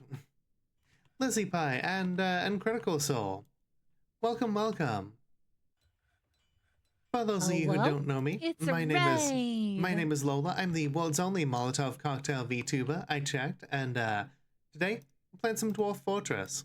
How are you all doing? How was Fortnite? Welcome to the cocktail lounge. Yeah, behold, we are the Nyako Butler enjoy minions. your stay. Well, I'm happy that you all stopped by. Hope you had a good time. Welcome to the cocktail lounge. Please enjoy your stay. And thank you for the follow. Follows are anonymous, but always appreciated. Such an interesting concept. Thank you. I'm very glad, with everything else that's out there, with all of the, the cat girls and the demons, and, those are fine concepts to have, and there's nothing wrong with wanting to be part of a group. Enjoy your stay. My pretentious ass wanted something that was, different. And everyone, thank you so much for the follows. If you need to raid and run, I totally get it. Streaming does take a lot out of you, and I'm sure a lot of you have somewhere to be. But otherwise, welcome to the Cocktail Lounge. Feel free to sit down at the bar or slide into one of the booths and help yourselves, one and all, to a hot drink.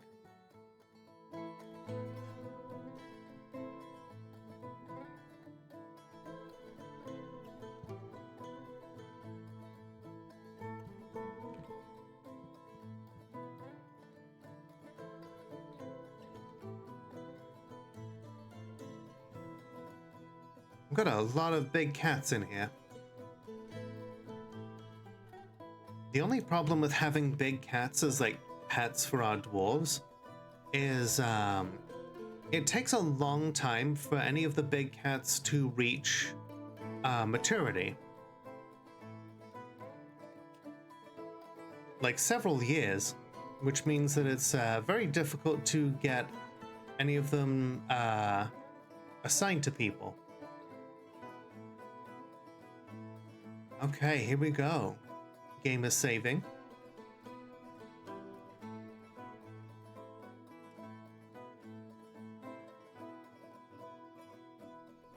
Molotov mocktails would be terrible at incendiary purposes. True. But I actually do have someone who I jokingly say is my my evil twin, and her name is Lolotov Mocktail, and she also streams on Twitch. We actually found each other completely by accident, because I was collabing with a friend many years ago, and they just kind of were part of a raid into my friend's channel, and I was like, excuse me, what the fuck? And then, and then we just kind of forgot about it for years. And then we were just like, oh, that we just kind of found each other again. Like, oh, hi.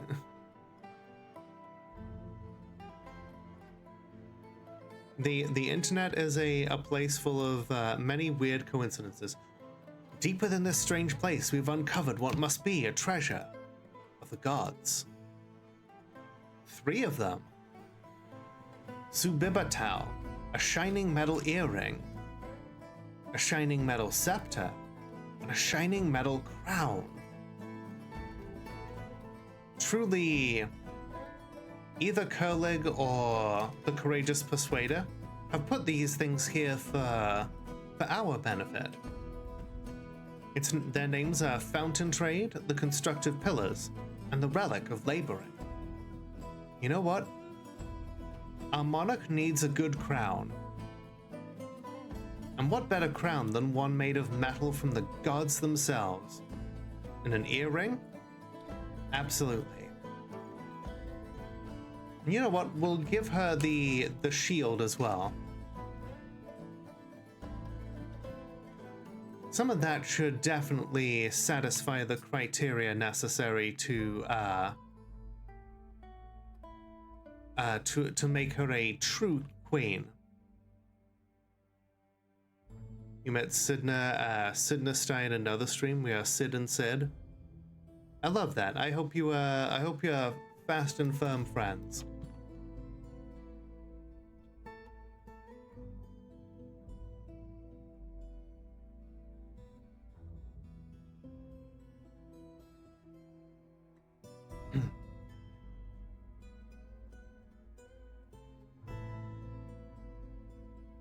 Okay, let's dig a little deeper.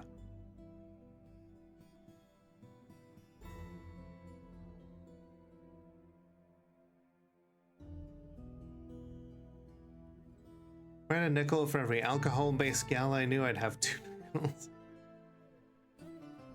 It's strange that the world made 2 girls possibly based... Who's the other one, then? Like, yeah, as far as I know, I am the only one. I checked. I checked that stone for heat. What devilry is this? Ooh, a little pocket of flame. Oh, the mocktails girl. Yeah. That's fair. She's not actually a Molotov cocktail VTuber, so I still claim myself as being unique. Check again, maybe. I do on a regular basis.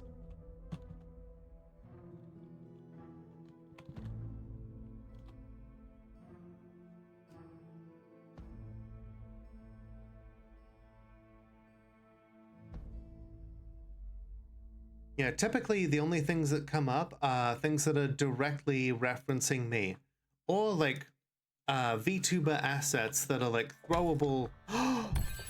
Finally! Raw adamantine! Praise the miners! There it is. Yippee! Let's fucking go!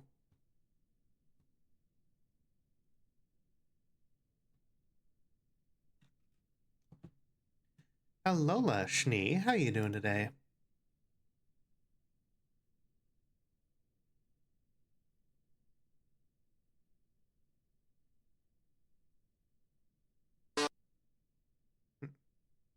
How you doing today? welcome. It's good to see you back.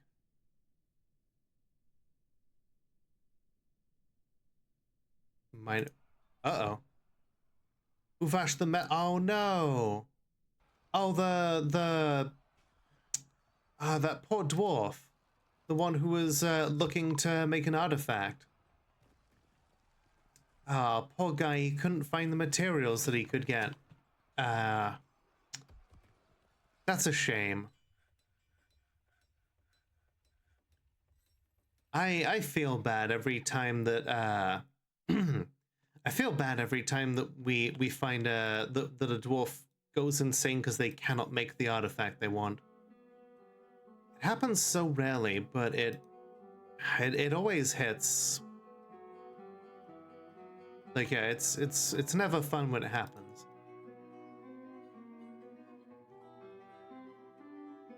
Doing great today? I'm glad to hear it. You know, I'm looking forward to tomorrow especially. I've got a TTRPG that I've got planned. So that should be a good time. Then next Saturday, I'm going to be starting up a playthrough of a game called Wooden Ocean. Oh no, another angel! We found another angel!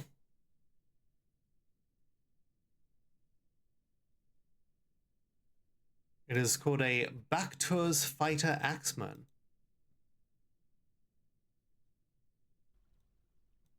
A scaly marmot in humanoid form. It is unsettling to be around. Its rose-taupe scales are large and close set. It was created by the human goddess Baktur and is associated with trickery, lies, and treachery. It has a jagged bright metal battle axe, a curved bright metal shield, a large rounded bright metal cap, and then heavy cloth clothing.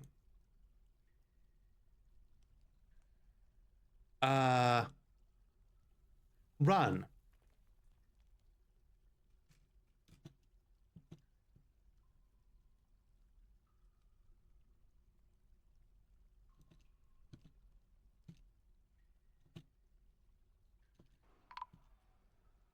Well, there goes one, beheaded by that axe very quickly.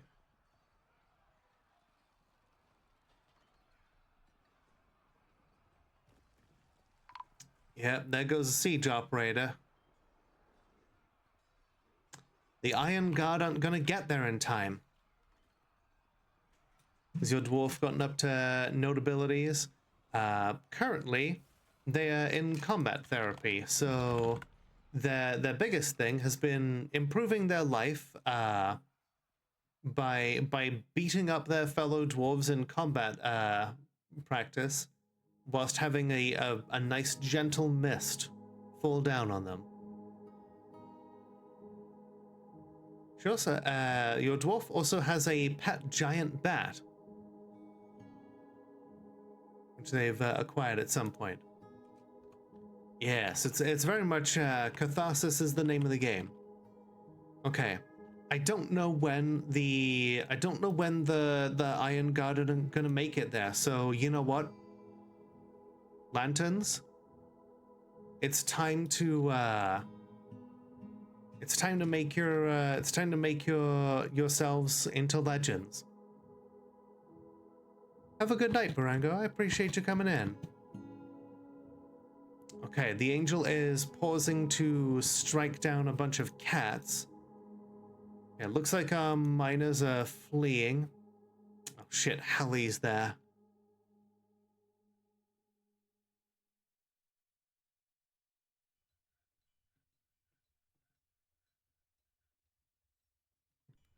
Fly, you fools!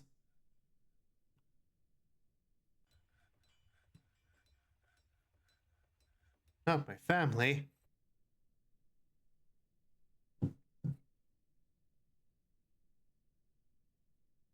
Yeah, absolutely, Barango. We could definitely expand our military at some point. Oh, that angel just completely ripped apart that poor dog. Okay. The only one of the Lanterns of Legend who is actually skilled enough to maybe pull this off is Ivara here. She is a legendary swords dwarf and a legendary fighter. I don't know what her skill is with the axe. She's a talented axe dwarf, not as good with an axe as she is with a sword. But she's kind of the only hope in her squad of taking down this angel. The other lanterns are lagging behind. But then none of them are quite as good as her. But she came in with the Queen's Guard. She's here to make a name of herself. Here we go. The Lantern Captain. Okay. The angel takes a strike. Lantern Captain blocks it. She hacks the angel in the upper body, tears apart the muscle. An artery's been opened up, and the battle axe is lodged firmly in the wound.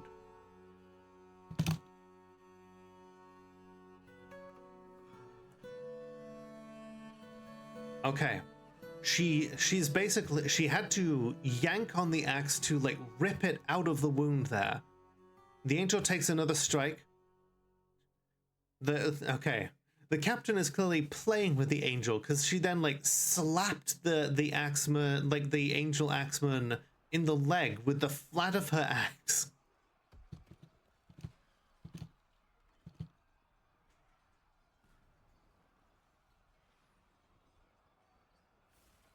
She hacks at it again in the left hand. Okay. Takes off the angel's left hand. Hacks at it in the lower body. Spills the guts. Kicks them in the upper arm. The angel attacks again. Misses. She jumps away. Smashes the pommel of her axe into the angel's nose, crushing it. Bends the head.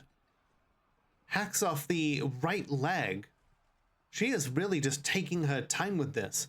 Kicks the angel in the mouth. The cheek explodes. She is just taking this thing apart bit by bit.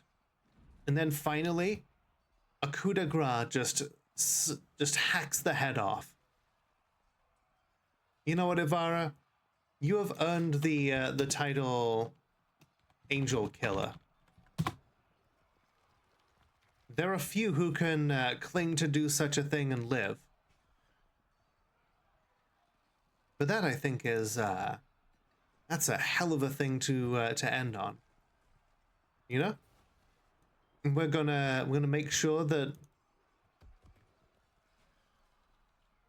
You know what? This is a finely crafted metal battle axe. Sure would be a shame to melt it down, don't you think?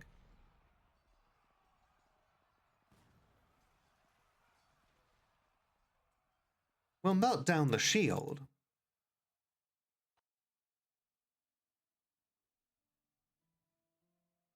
Actually, no. We won't melt down the shield just yet. We should make sure that the divine metal here gets to a very specific forge so that we can melt it down in like a very specific way.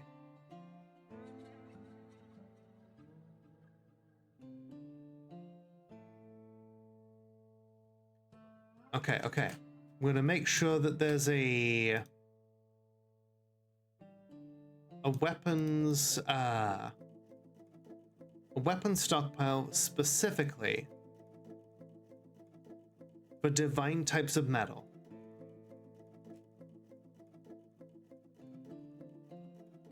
What type was that again? Was that bright metal?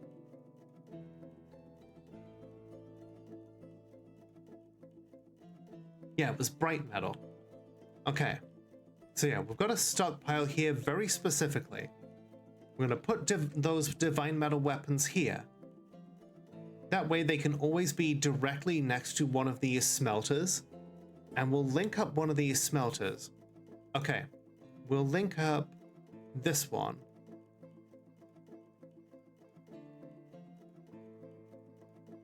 Done. And we'll call this one the Divine Smelter. That's going to be the only one.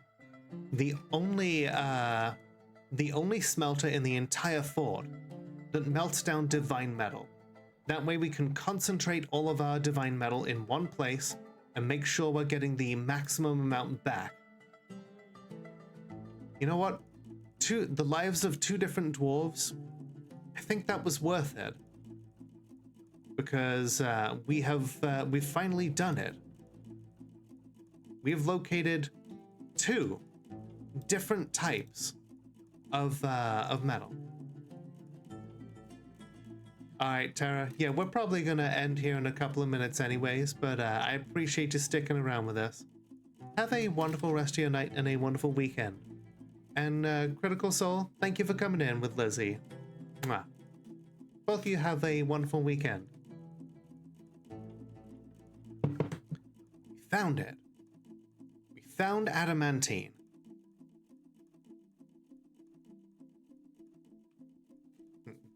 And yeah, have a good night. Goopy Slime Bear, by the way. That's an excellent name. You should be proud of it.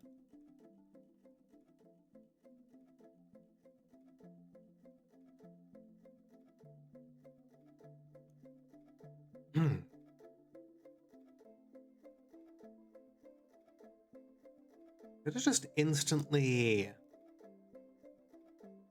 think it just instantly solidified again. Oh, the elves have sent a caravan. Well, you know what? We'll deal with the trading next time. I'm sure Countess Terra is not all that happy to see the knife-eared tree huggers.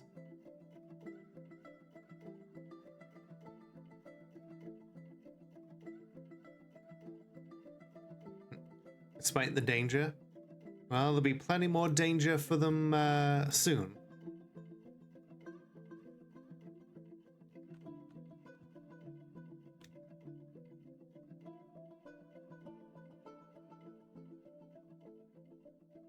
Okay, okay. I'm gonna okay. Yes, reassign this one so that this is where the, oh hey, another elven caravan. You know, despite all of the trees we've cut down, I'm very surprised to see that that some elves are still willing to deal with us.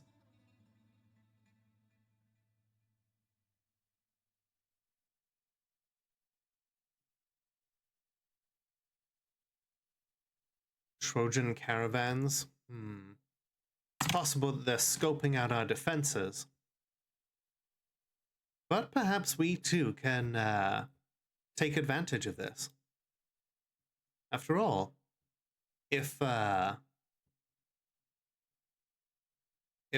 they've brought something worth trading, then we can, you know, we can take back some good animals. We can train up their own animals against them.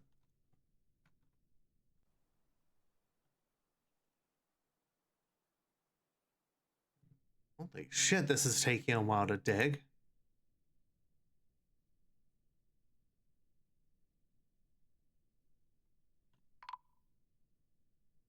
Oh, the Ren Men caravan has arrived. This is messy. You don't know the half of it, Ash. We found another angel. It killed 2 dwarves, but the captain of the Lanterns of Legend came and beheaded it after, you know, hacking off two of its like a hand and then like a leg. It was just kind of toying with it. Just started kicking it in the mouth as well before finally beheading it.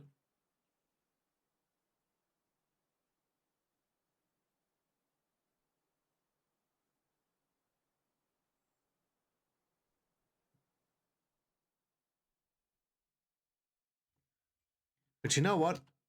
That's also cool because it means that we now have access to 2 different types of divine metal.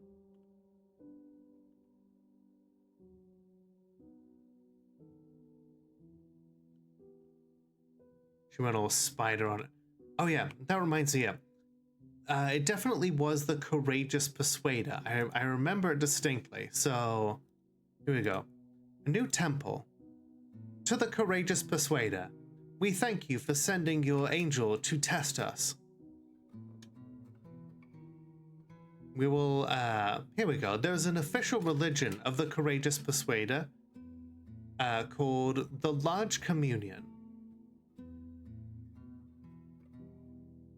And it is here that we will, you know what, we'll make a steel statue. We'll make a few steel statues of the Courageous Persuader, Samam Fimshel, associated with valor, war, and fortresses.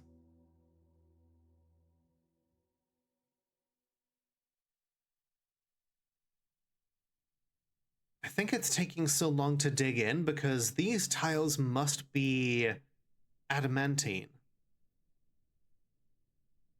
It's the only explanation.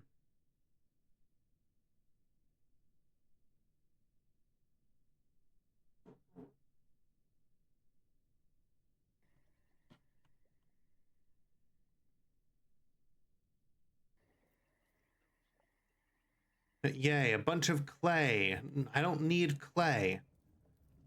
I don't want any of your toys.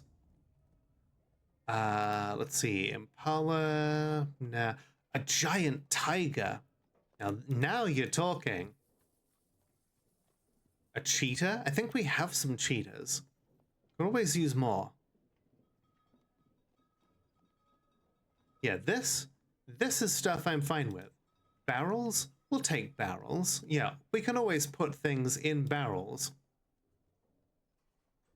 I don't want your wooden weapons, but, you know, we'll take some clothing. Sure, why not? Some shoes. Some socks. We can always use more socks. Gloves? Sure. Mittens? Sure. Some fruit that can always be turned into drinks. Bayberries can be ground up into dyes. We cannot make loincloths, so that's fine. We'll exchange some ammunition. Because ammunition is honestly one of our biggest exports. Whether it's from whether it's, dealing fairly by selling it to people, or by firing it rapidly at them. Ooh, a giant leopard, a regular-sized lion, and a regular-sized cougar, giant iguana, giant lizard, another regular-sized lion. Okay, have all of our platinum coins. I'm sure you'll, there's literally no way that you can get offended at platinum coins. They have nothing else on them besides platinum.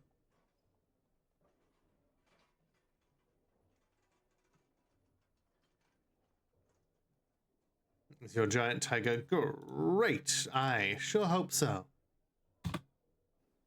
Cool. Holy shit, they are still digging at it. It must be the adamantine.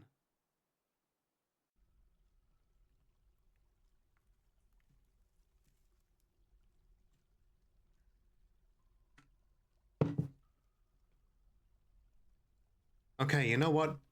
We'll deal with the trading and the diving into the adamantine next time.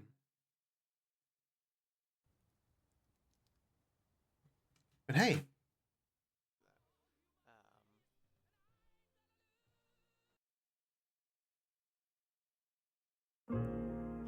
Thank you for watching, everybody. Please be sure to click all those cool buttons like the like button, the subscribe button, and check out any other videos on my channel that you like. And please feel free to hit up my Twitch, give me a follow, and let me know that you came from YouTube. Thank you for watching, and once again, remember that the world is only as dark as we allow it to be.